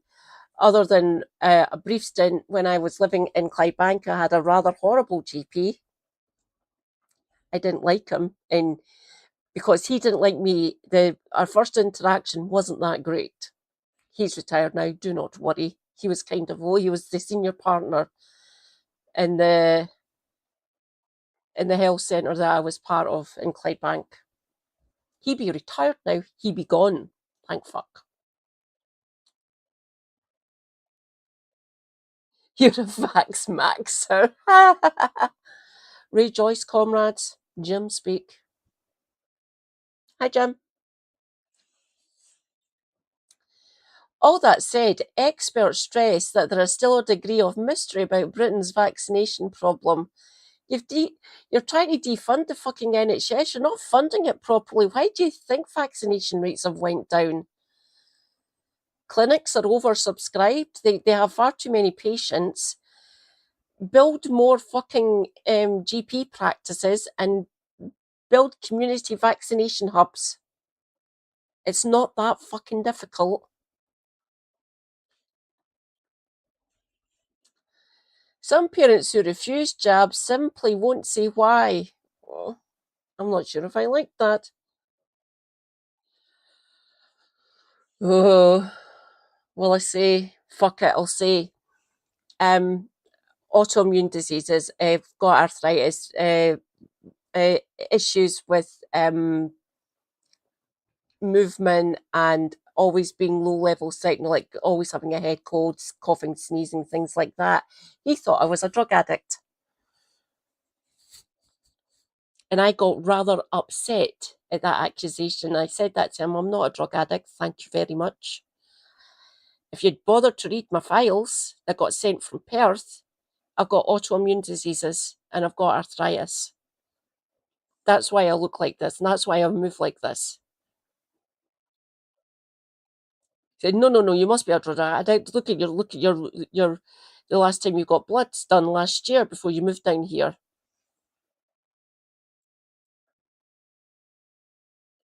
Not a drug addict. And at that point, I went to the practice manager and said, I don't like this GP. Can you change me to someone else? He said, you'll be waiting for a while, so you'll have to stick with this GP until we actually get you moved over to one of our other partners. accusing me of being a drug addict, essentially. I'm not going to say his name, but yeah, it was a bloke. It was a male doctor.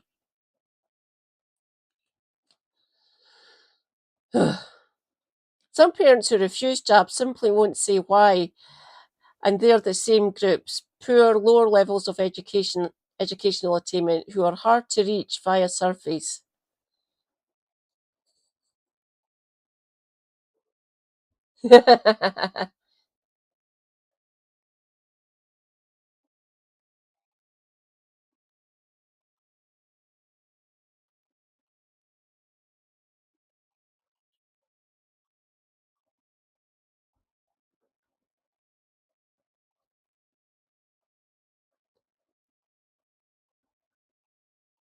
No, it wasn't. No, no, no.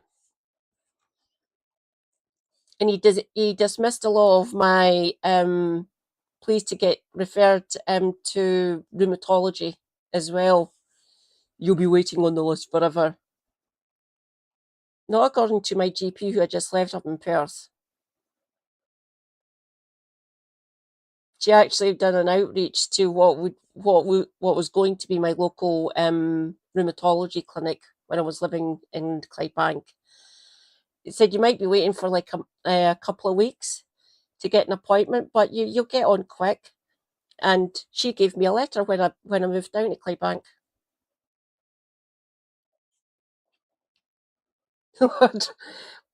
If you're including actual medicines, maybe.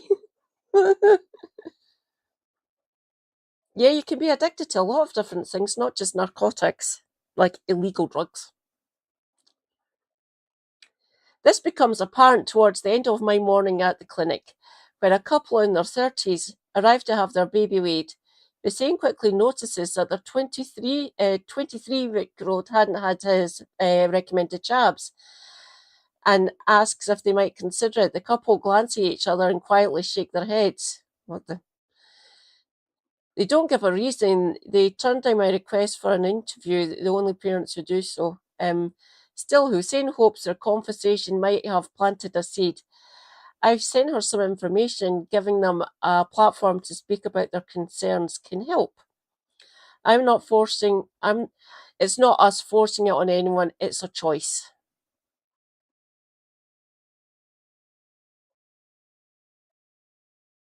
Nice one. Nice one.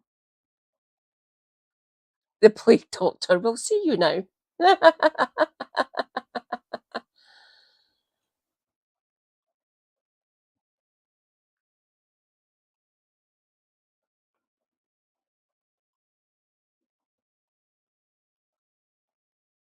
What the hell?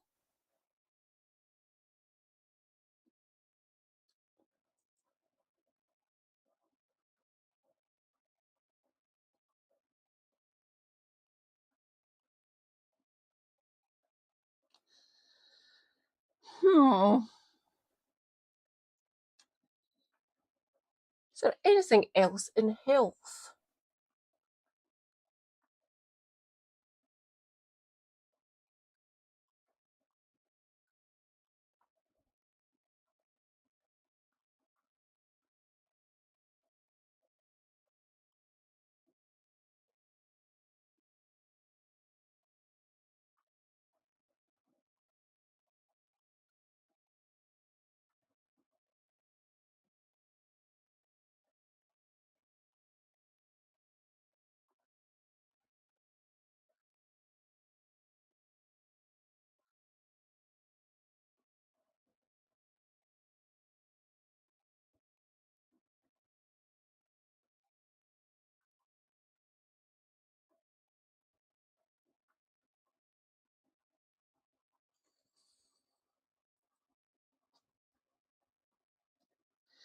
Yeah, it shouldn't matter. Drug addicts still need healthcare.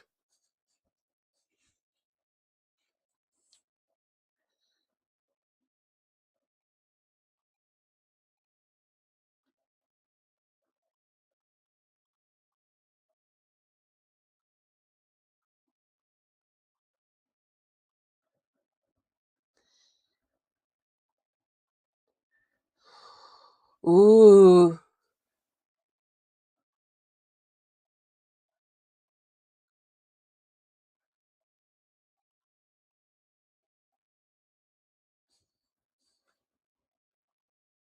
Yeah, it does. It shouldn't matter. It shouldn't at all. Like I said, drug addicts still need healthcare. Hmm. I really should do more of my wheelhouse so I can actually explain some science to everyone. Oh, thank you, Jim. Yeah, it was brilliant. Thank you. Did you watch that short I sent you?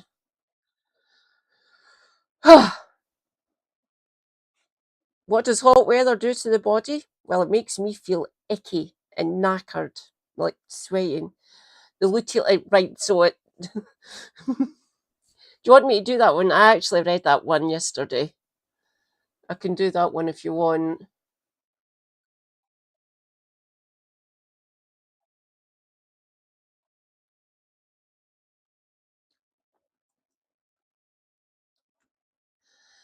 Oh dear God. Is it just me, or am I the ugliest person alive?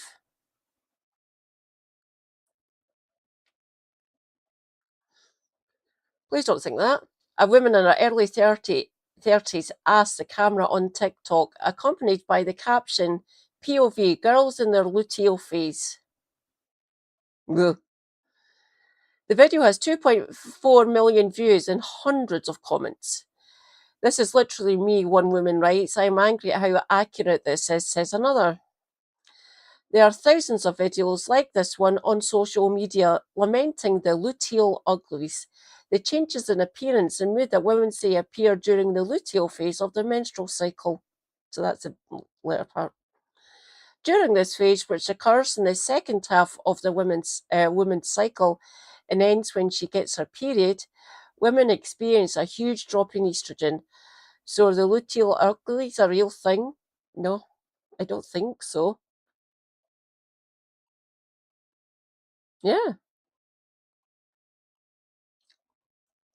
According to Dr. Louise Newson, a GP and women's hormone specialist, this change in hormone levels means women can experience a shift in their appearance, sleep, and mood during this time. Our hormones affect our skin, our collagen. So a lot of people find their skin becomes drier, their complexion not so bright. They might have acne and spots, Newson explains. They might get bloated and breasts can change shape. I feel like my brain is working in slow motion. Oh dear. Elena, 25, says her mood can be all over the place during the luteal phase of her cycle.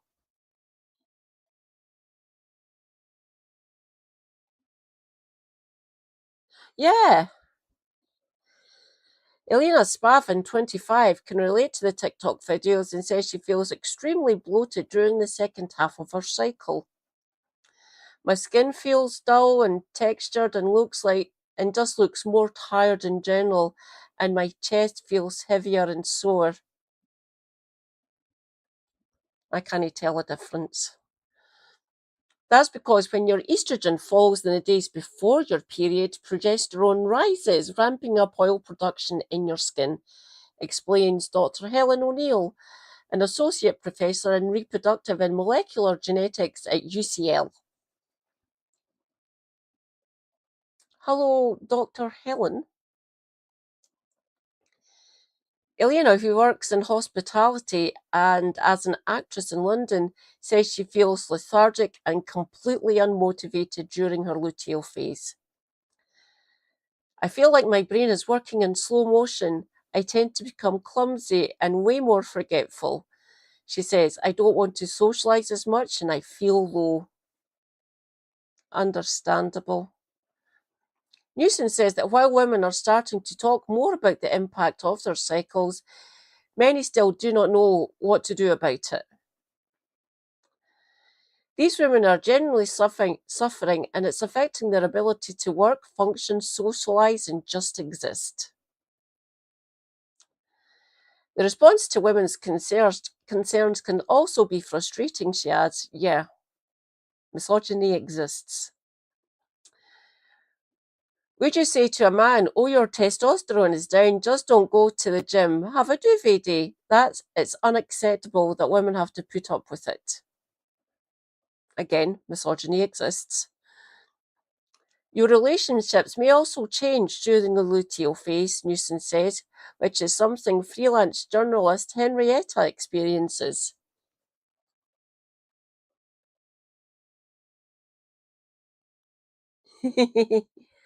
I've got a variety of t-shirts and tops that I wear on the daily. You know, like my favourite one, give me a minute.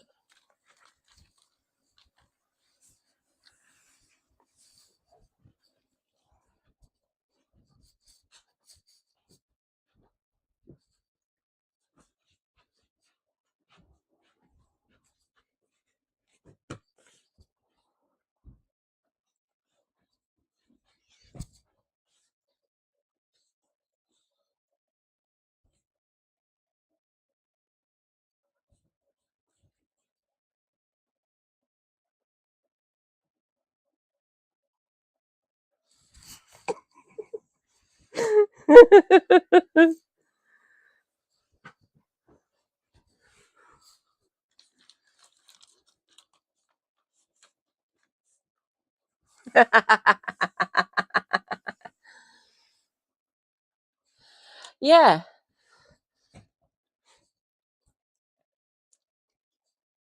If I if I feel beautiful. As far as I'm concerned, I think I look beautiful. I've got lovely skin. I don't get plagued with like acne or blackheads or anything like that. I'm fairly lucky in my skin, my outward appearance. And when I can be bothered if my wrist and my fingers are going to behave themselves, I try to put makeup on.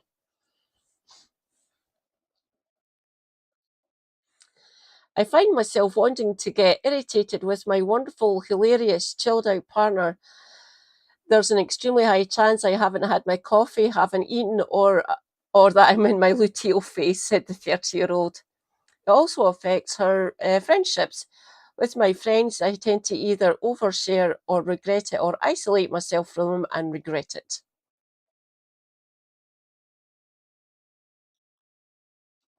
Hello, Henrietta. Henrietta can experience a sense of despair and distress during her luteal phase, including feeling as though she is useless or having intense flashbacks to embarrassing or upsetting experiences. Oh dear.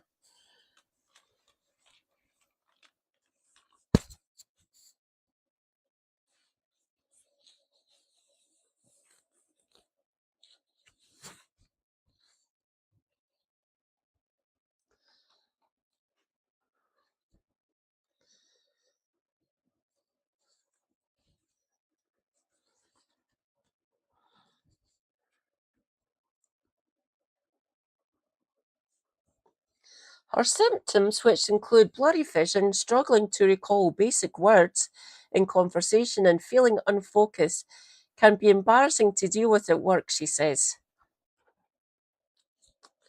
She wishes there was more awareness of the issue. There are still widespread misconceptions surrounding how and why hormones impact women's health and well-being.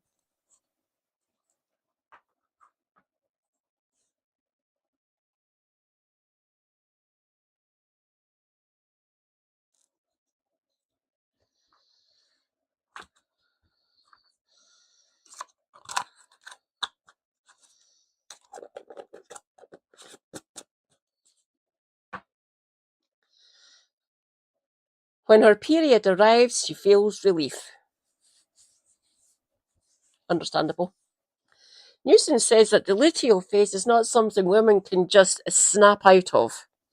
And that women can often be wrongly made to feel that their symptoms are normal or that they're overly emotional. Shut up. Seriously, just shut up, people who say that to me. I do not produce these hormones on my own. I have to take HRT. Got a patch. right here. I used to be on the pills. No, like the combined pill, the estradiol and norestrin. But I'm not on those anymore because they have a nasty habit of causing blood clots. Hence me being on a Pixaban. We've all done it, let's be honest. I am not going to describe my situations. Hello, Charlotte. People can dismiss these symptoms as just PMS. Says 36-year-old business owner and mum of two, Charlotte Dodds, whose symptoms include bloating, spots on her face, and lack of concentration.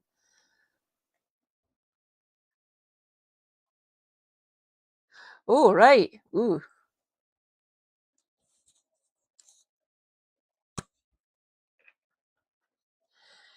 These can be a big knock to her confidence, particularly when working with clients. She runs a business community called Baking Bosses, which helps people build baking businesses from home. I love baking. But when you're self-employed like I am, your calendar can't just stop because your hormones are changing. Good point.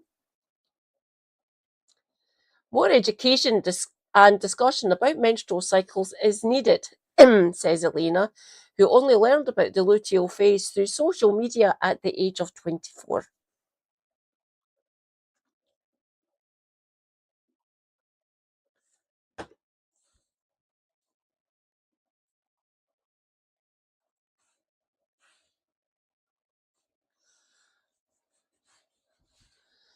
O'Neill says there is so little education that women receive about the fundamental aspects of how their bodies work. Yeah.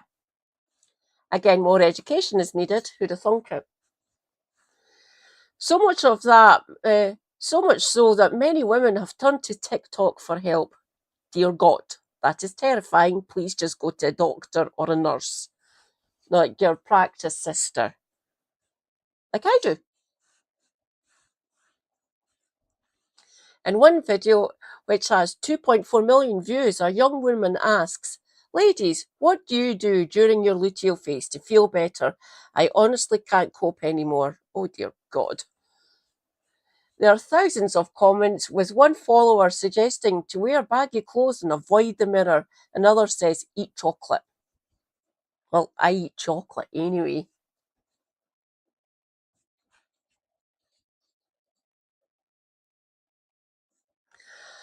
Another writes that the luteal phase makes her avoid my husband. While someone else says they cope by watching television with a bottle of wine. It's what my sister does. But this advice may actually be detrimental. So what can help women cope with their luteal phase symptoms?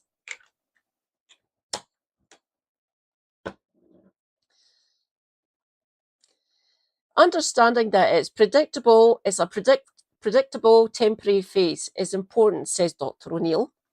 Nutrition is key during the luteal phase, she adds, and staying hydrated can help reduce puffiness. Hence, it being one of my sign-offs, stay hydrated, try to drink enough, plenty of water. The recommendation is that's for him, 2 litres a day. Easing off salty foods, reducing alcohol, and keeping up movement can all help too. Steering clear of processed foods and alcohol will help you avoid increased inflammation.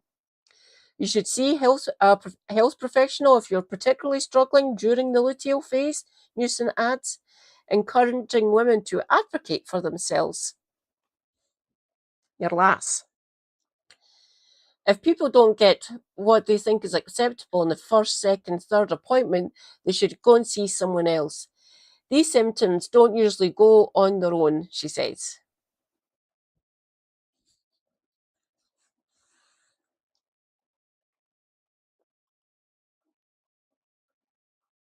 So, yeah.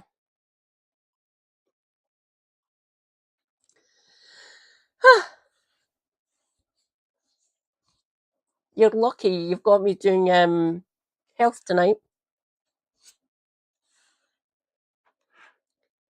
Doing the much needed health education is always a good thing.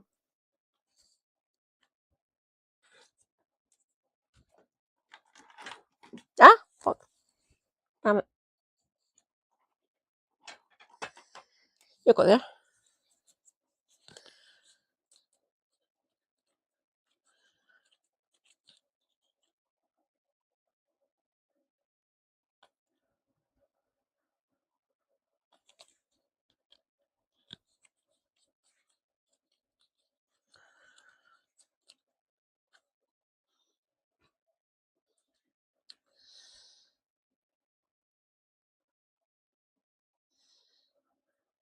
Right. Periods of hot weather can affect anyone, but some people run a greater risk of serious harm. Correct.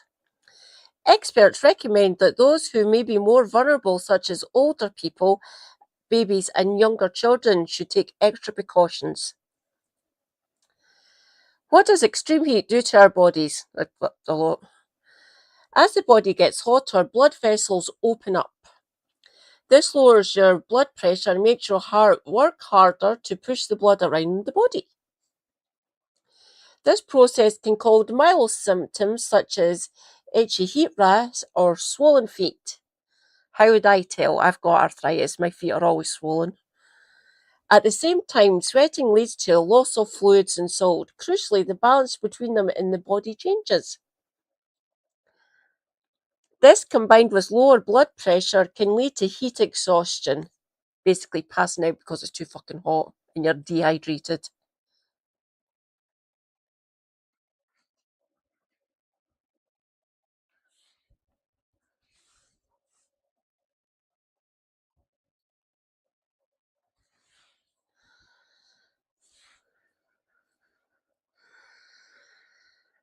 This, combined with lower blood pressure, can lead to heat exhaustion. Symptoms include dizziness, nausea, fainting, confusion, muscle cramps, headaches, heavy sweating, and tiredness.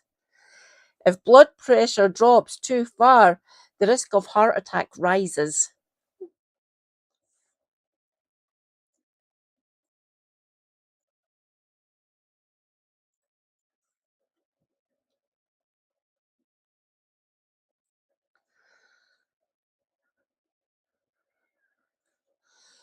There we go. Oh, I heard noises, even though I'm not wearing my headphones. I heard things. I heard things.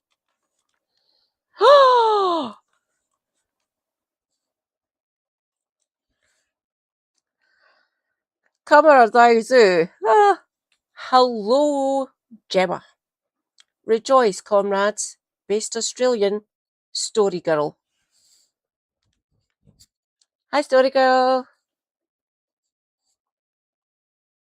Maybe it's good that you're here now.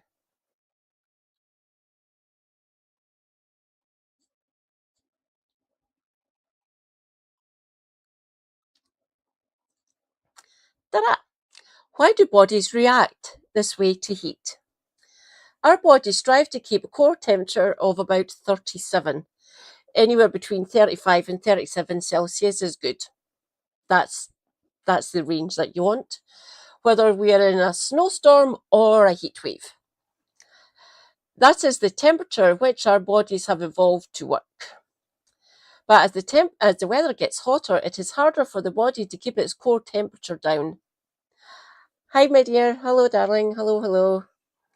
It opens up more blood vessels near the skin, near the surface of the skin, to lose heat to our surroundings and start sweating. Ugh. As sweat evaporates, it dramatically increases the heat loss from the skin. Okay, how heat affects the body. Dizziness and faint feelings from not enough water. Stay hydrated. Heart rate increases as the body works harder because the heat opens up our blood vessels. We start sweating more. We lose hydration. We lose water and salts and other electrolytes. We lose a lot. Heat rashes as body loses heat from the skin. Cause either you've got a sweat rash. Ask women who have these. So underneath the boubache is a big area, and obviously the back of your neck, your back, the oaksters, obviously. But you can sweat anywhere, essentially. Well, all over your body, essentially. Backs to the knees as well, oddly enough.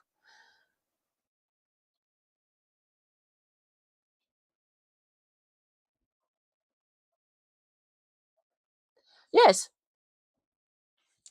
Factor 50. Where is it? Did Factor 50? Because look at this. I burn like a bitch. And oh, no, I don't tan at all. I burn very much. Hello, fellow sunburnt ginger poors. Rejoice, comrades. Elron Hubward is here. Hi, Elron.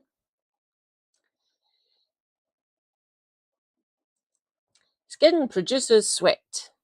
Sweating cools the skin by losing heat through evaporation. Ankles can become swollen from increased blood flow, so basically the fluid buildup in the feet and in the knees.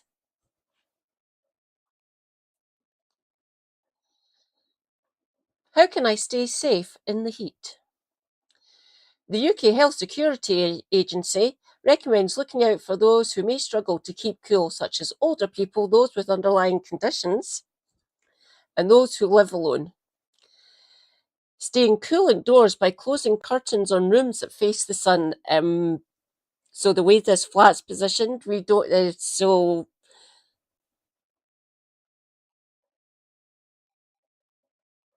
it goes over us like that. So south facing. So that the window's south facing, that one's north facing.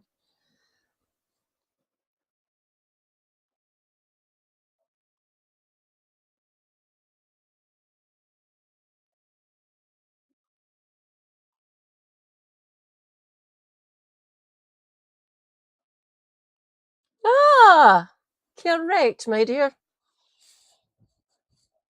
Story girl coming clutch. Drinking plenty of fluids and avoiding too much alcohol. Also good. So, like, no. This is diluting lemon. I also like tropical and blackcurrant, especially Ribena. Not that I'm copying Helena, of course. I suppose you could drink fizzy ones as well, like cola, Pepsi, Iron Brew, blah blah blah. Rubicon if you want. Fresh juices as well, fresh orange, pineapple, mango, blah blah blah. But stay hydrated and don't drink too much alcohol. Keeping out of the sun between the hours of 11 a.m. and 3 p.m. when the sun's rays are the strongest and it's the highest in the sky. Staying in the shade, using sunscreen with a high SPF and UVA rating, like the one I just showed you, that's a Tesco on brand one, by the way, and wearing a wide-brimmed hat. I've got one of those. It ties under the neck. I've also got a couple of other ones. Hang on. This one won't give much cover, but it does look sweet. It be berry. It is lovely berry. It is wool. But yeah, I've got a cotton wide-brimmed hat. He's got a leather kind of cowboy hat up there. Plus, we've both got linen sun hats, which are up there. Avoid physical exercise in the hottest part of the day. Why would you want to do physical exercise? Carrying water if you're traveling. No. Ta-da. Or the smaller metal ones. Putting them in the fridge the night before if you know you're going out under the fiery yellow orb.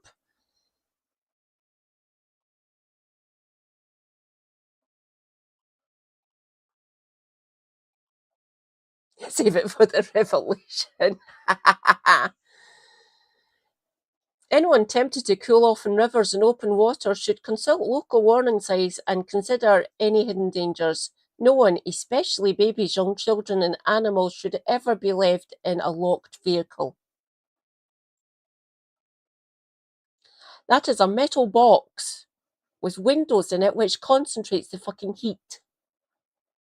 You're basically getting broiled or oven baked in metal box with glass to direct sunlight and rays into the fucking car or other vehicle. What should I do if I think someone has heat stroke or heat exhaustion? If you see someone you think has heat exhaustion, the NHS said you should move them to a cool place, into the shade or into a building. Get them to lie down and raise their feet slightly. Get them to drink plenty of water. Sports and rehydration drinks are also okay. Try not to drink ones that are overly caffeinated, please. Cool their skin. Spray them or sponge them with cool water and fan them. Cold packs around the armpits and neck are also good. So under here and back there, the small of your back as well. So just above the bahookie. If they can be cooled down within 30 minutes, then heat exhaustion is not normally serious. Good evening, Scooby. However, if they do not recover within 30 minutes, then they're at risk of heat stroke. This is a medical emergency and you should call 999. People with heat stroke may stop sweating even though they are too hot. Their temperature could go over 40 Celsius and they might have seizures or lose consciousness. Ta-da!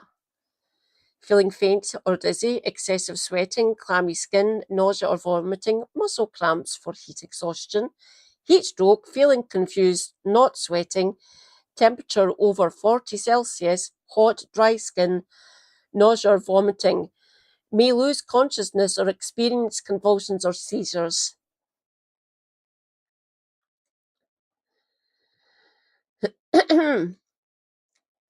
People who are older and have some long-term conditions such as heart disease are sometimes less capable to cope with the strain heat puts on them.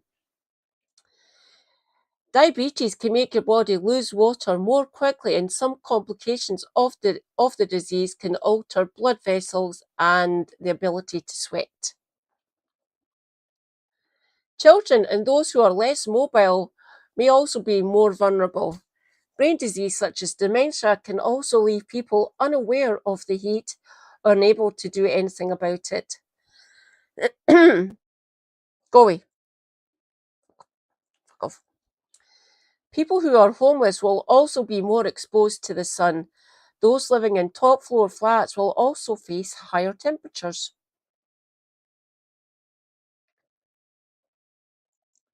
Do some drugs increase the risk from hot weather? Yes, but the NHS says people should keep track of their medication as normal and focus on staying cool and hydrated. Diuretics, sometimes called water pills, increase the amount of water the body expels. They are taken widely, including for heart failure, and high temperatures. They increase the dangers of dehydration and imbalances in key minerals in the body. Antihypertensives and low blood pressure medicine can combine with blood vessels that are dilated to cope with the heat and cause dangerous drops in blood pressure. Some drugs for people with epilepsy and Parkinson's can block sweating and make it harder for the body to cool itself. Other drugs such as lithium or statins, that's to help with cholesterol, can become more concentrated and problematic in the blood if there is too much fluid loss. Tips for staying cool and safe. Drink plenty of water. Eat foods with high water content. Wear loose-fitting clothing in breathable fabrics and a hat, natural fibres. Cotton, linen, silk, things like that. Stay in the shade and limit travel and exercise. Use fans, ice, and cool showers to reduce your body temperature. Does heat kill? Yes. During 2022, which saw the highest recorded temperature in England at 40.3 Celsius, what the actual fuck? Yeah. Use a fan. Stay hydrated. There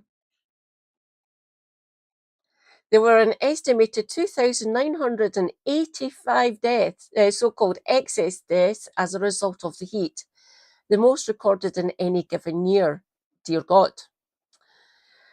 There were an estimated 1,311 heat-associated deaths during the summer of 2024 and an estimated 1,504 during summer of last year. Most heat-related excess deaths are due to heart attacks and strokes caused by the strain of trying to keep the body temperature stable. Go away. You know. The higher death rate starts to kick in once the thermometer passes 25 or 26. Holy fuck. Jim.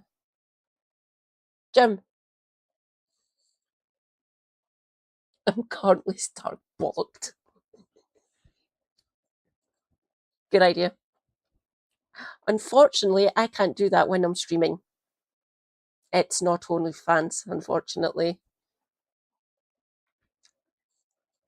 However, evidence suggests the deaths tend to be caused by higher temperatures in spring or early summer rather than during peak summer. This could be because we start to change our day-to-day behaviour as summer progresses and we get more used to dealing with the heat. The evidence from previous heat waves is the increase in deaths happen very quickly within the first 24 hours of the heat wave.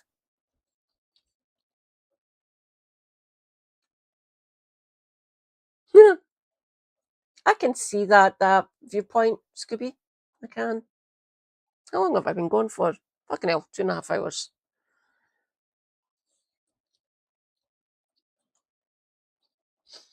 Oh.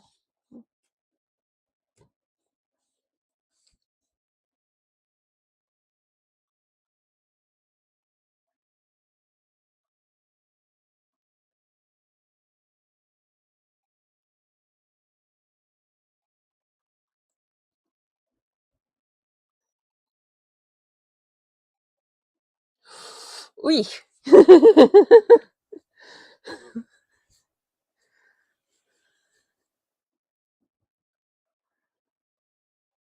Crosshatch looking genitals. Fantastic. Oh, is there a video playlist?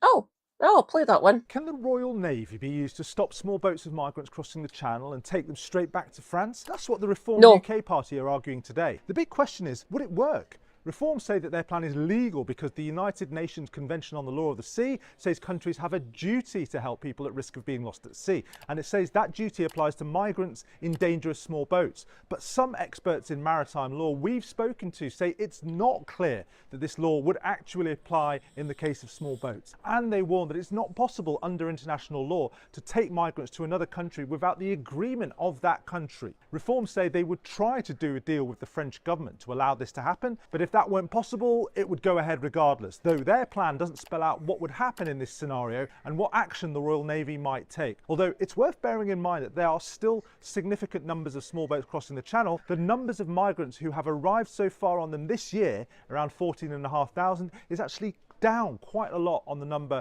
who had come by the same stage of last year, though the reasons for the fall in the rate of arrivals aren't clear, and we'll need to wait to see whether it continues.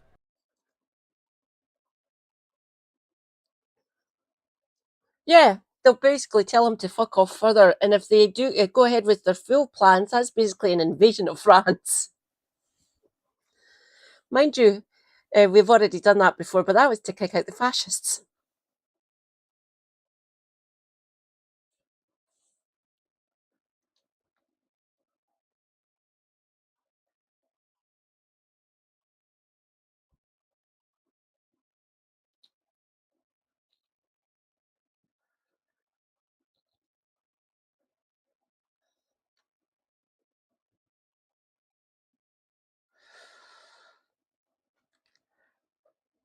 Yeah, I've been going for 2.5 hours. I'm trying to be nice to myself. Oh, I'll tell everyone that's. Yeah, I don't know if you know, Elron. I fractured my right ankle again. So self-care kicks in after 2.5 hours. I heard noise. What was that? Oh yeah, it was Gemma subscribing. Yay! 5 months, Gemma. Nice one, darling. Thank you. Thank you very much.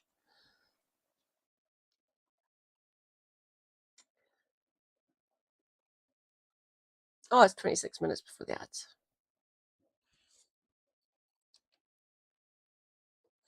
I'm okay. Where is it? Where is it? Ha ha ha ha ha ha.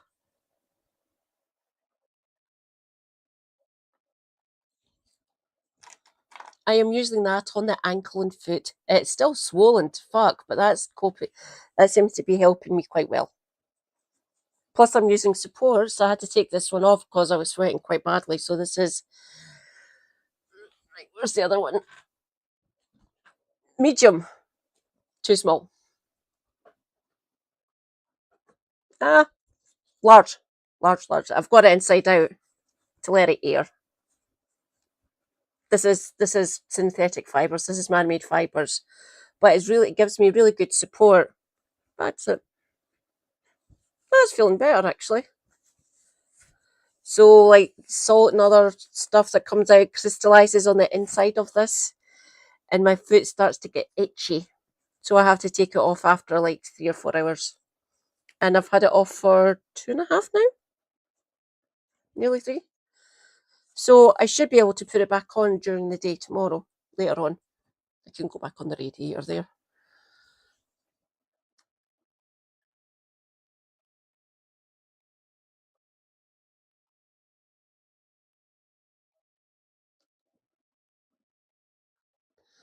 Okay.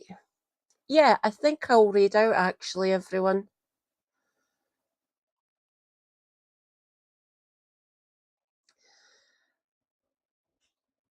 Let's see who I can raid. Sorry you've turned up a little bit late there, Elron. I'll be back tomorrow, do not worry, or technically today.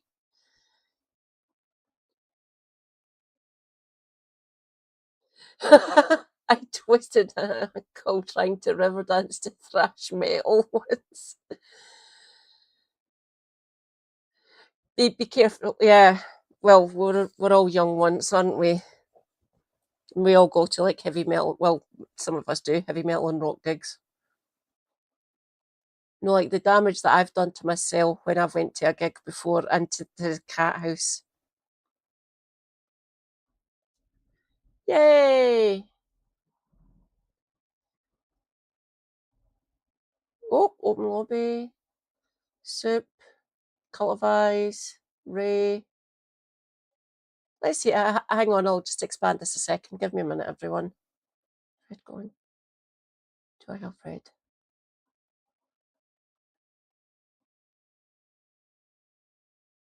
What does? God, there's so many people live.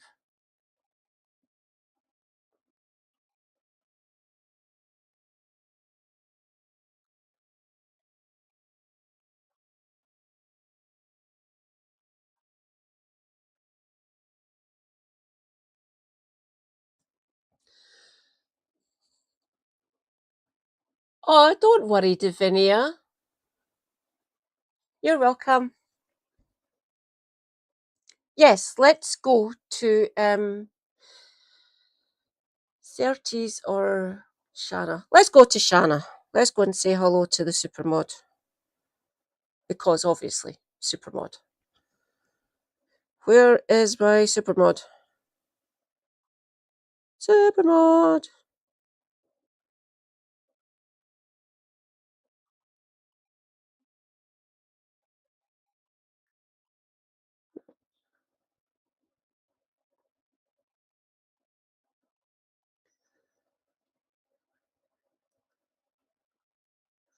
Huh.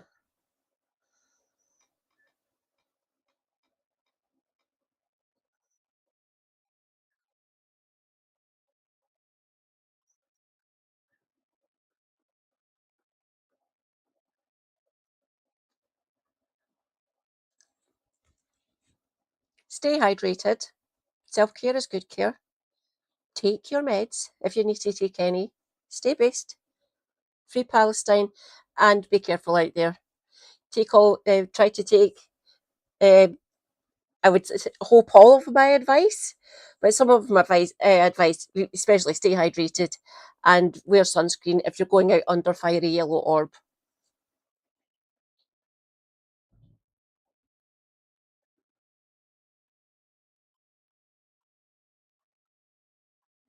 B. Yeats called. I see that, CJ. Now it's stuck in my head. Now it's stuck in all of our heads. Sailing to Byzantium. I'll give you a little taste of it. The last part of that poem reads, "Once out of nature, I shall never take my bodily form from any natural thing, but such a form as Grecian goldsmiths make, of hammered gold and gold enameling, to keep a drowsy."